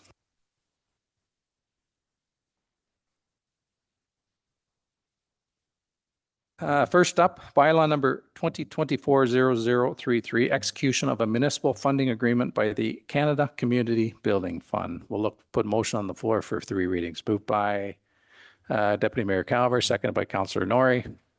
Ready first, second, and finally passes 25th day of June 2024. All in favor of the motion? Opposed? Motion's carried. Bylaw number 2024-0034 to amend zoning bylaw 02-22 as amended PLZACO 2024-016. Motion moved by Councillor Shank, seconded by Councillor Hicks. Ready first, second, and finally passed. This 25th day of June, 2024. All in favor of the motion? Opposed? Motion's carried. Information reports from members. Do any members of council, is there anything any members of council want to ask staff that they can process a report and bring back to us at a later date, or possibly even answer it tonight? Councillor Shank? I think how they're painting this historical building and bringing it back to what it should look like. But when you step back and you look at the roof, and I'm the last one that hate to spend money, but I like to get a price on it, is you've got a barn roof on it, metal roof that was galvanized. It's not been painted. And if you look at the Campbell House and some of the other buildings, they have a brown roof. And I'm not the painting expert. I'm the last one to do it. But if we could get a price on it, because what would they be cost to paint the roof at the same time? All right. And would that add to the longevity of the roof the way it is? Because you can see there's some rust spots and stuff. So all I'm saying is when you're painting and looking at all this other stuff to see what the cost would be and what colors they suggest, because they're doing such a great job around the outside, it's like, why not do the roof at the same time? So I don't know, but if we could go ahead and find out what that would cost would be, and then we can go ahead and say, hey, yes, no, maybe, or next year or whatever. It's just a food for thought. I think they're doing such a great job here. Let's do the top two. I think probably what we could do, I don't know if we need a motion, Madam Clerk, but I think what we can do is maybe we can ask Mr. Brown.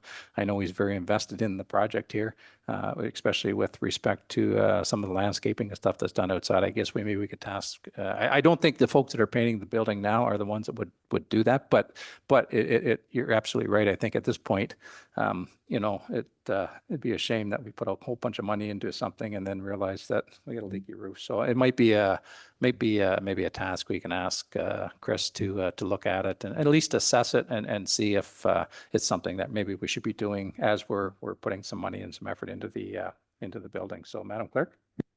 So through your worship, under the council inquiries heading, if it is not an administratively burdensome ask, we don't need a motion to do that. And I think from the nodding we're getting over there, this is not an administratively burdensome task. We will get that information and you should see it on a future consent agenda as an information item. Thank you very much, Madam Clerk. Councillor Shank, go ahead. This is hopefully not a major burdensome ask also, but we have, this is under property standards. So we have individuals that keep their properties immaculate. Then we have people that own other properties right beside their properties, all right, that don't live in the area, but they don't cut the grass. They very seldom come down. And it's just like a jungle. And these are frequent flyers that every year we have to chase after them to get their grass cut. We have to give them the appropriate time to get it cut. And we know it's every year that these same individuals, I'm just saying if he's a frequent flyer and there's a consistent problem with his property, we have to go through this process and it's only detrimental to the landowners next door. Can we not make a bylaw saying, or give them a registered letter if it's not cut by such and such a date, because for the last how many years we've always been chasing after. I'm just trying to simplify it. It's not a one-off that somebody was sick, but it's every year that some of the individuals we have to chase after, they don't live in our area, they couldn't care less, and the neighbors are keeping their place clean, and cut, and the other place is just a raccoon fest. So maybe if we could have staff see what can be done to make it more efficient, that's all. I think Madam Clerk and Mr. Grant. So either of you can go first. Madam Clerk, go ahead. Then we'll go to Matthew. So through your worship, I just did want to clarify what our process right now is if somebody is a first-time offender, we typically start with a courtesy visit by a bylaw officer to say, hey, did you know this is our bylaw? You need to do this. I'm coming back next week. If you haven't done anything, then you get an order with your 2 weeks to comply. And if it's not complied, then we're sending the contractor. If it's a repeat offender, they do not get that courtesy call, but we are still required to send them that notice, either posted on the property or sent by registered mail. And we can't shorten that process at all. But we certainly do not extend that same grace period to people who have had this happen multiple years in a row or multiple times within the same year. We are you should see a report this summer with a proposal for a bylaw as well to start adding a service fee for repeat calls where the bylaw officer has to keep going back to the same property for the same thing over and over. That is something we have discussed with council, and that's in the works as something to consider. I don't know if our CAO has anything else to add. Yep, sorry, yep, well, Mr. Grant, did you want to weigh in or did Oh, no, Jessica I think we're good. most eloquently answer that? So go ahead, Mike. The only reason why is in the former municipality, Bedalvestown, if it was a frequent flyer, and what we would do is have an outside agency, not our own municipality staff, cut it, all right? And the fee would be so prohibitive that they would be there right away the next year, all right? Because I can understand, hey, if something happens one way, but let's not put our own staff through it. Let's just take a look and see what we can do and what we can't do. And the fine has to be to the point where if it's because it's only cost recovery, then they're going to say, well, heck, I'll just let them do it. But if you hit them hard enough, you know what I mean? Then they're going to go, oh, geez, I better do it myself because it's going to cost me. It's cheaper if I do it myself. That's all. Thanks, Councillor Schenk. Go ahead, Madam Clerk. Through your worship, I would just say you would think that, but some of the people, the bills they have received and then still continue to have this problem, I don't know that that is a true assessment in all cases. Thanks, Mike. Councillor Hicks. So this brings me back to, through your worship, to Diana's presentation. And that is frequent flyers and repeated offenses for whatever it is, barking, dogs, music, whatever. These are tracked but not available to the general public, right? Like this could be like your heat map where you're having all these issues, like whether it's, I don't know, somewhere on County Road 41, 3 nice properties, 2 junky ones or 2 that aren't cut. And those calls, is that how you're tracking the location of this? Is through the GIS, like through that database? Through your worship, it can be. The Access E11 system does allow us to verify if a property seems familiar. We can search the address and pull up all other requests associated with that same address. Our officers also keep enforcement files specific to the address so they can tell if they are going back to the same property multiple times. Thanks, Madam Clerk. Thanks, Councillor Hicks. Is there any other information reports from members anyone would like to ask and task our staff to find some information for us? Seeing none. Inquiries. Are there any inquiries? Seeing none. Notices of motion. Does anyone have any notices of motion this evening? Seeing none. New business. Is there any new business? Seeing none. Announcements. Are there any announcements that anyone would like to make this evening? Seeing none. CAO remarks. Mr. Grant, you have the floor, an opportunity to say your piece. I appreciate that. Thank you, Mr. Mayor, and I'll be brief in my remarks. I just wanted to thank members of council and members of staff for the warm welcome that I've received, as well as community members. People have gone out of their way to make me feel welcome, to help me find my way around, to provide me with information. And I can just tell you in conversations with my wife, we know we've made a very good choice and moving to the community and to coming to work here. And it's been a really great first week, and I and my wife are both looking forward to many years and being part of the community, and we're grateful for the opportunity to participate. Thank you, Matthew. Very nicely put, and welcome to our community. We're looking at some exciting times ahead, and we're glad that you're going to be part of them. So thank you. The forward calendar. I know we've all had an opportunity to look at. Is there anything in the forward calendar that anyone would like to speak to or address or ask? Seeing none. And also in that document, we have the council resolution tracker. Is there anything in that document that anyone will have any questions for or ask? Seeing none, look for a motion for a bylaw to confirm the proceedings of the Council of the Corporation of Town of Napanee. Moved by Deputy Mayor Calver, seconded by Councillor Martin. Read a first, second, and finally passed this 25th day of June, 2024. All in favor of the motion? Opposed? Motion's carried. Motion for adjournment. Moved by Deputy Mayor Calver, seconded by Councillor Hicks. If there's no further comments, questions, or concerns, all in favor of that motion? Opposed? Motion's carried. Thanks, folks. Another productive evening, and we'll see you in a couple weeks.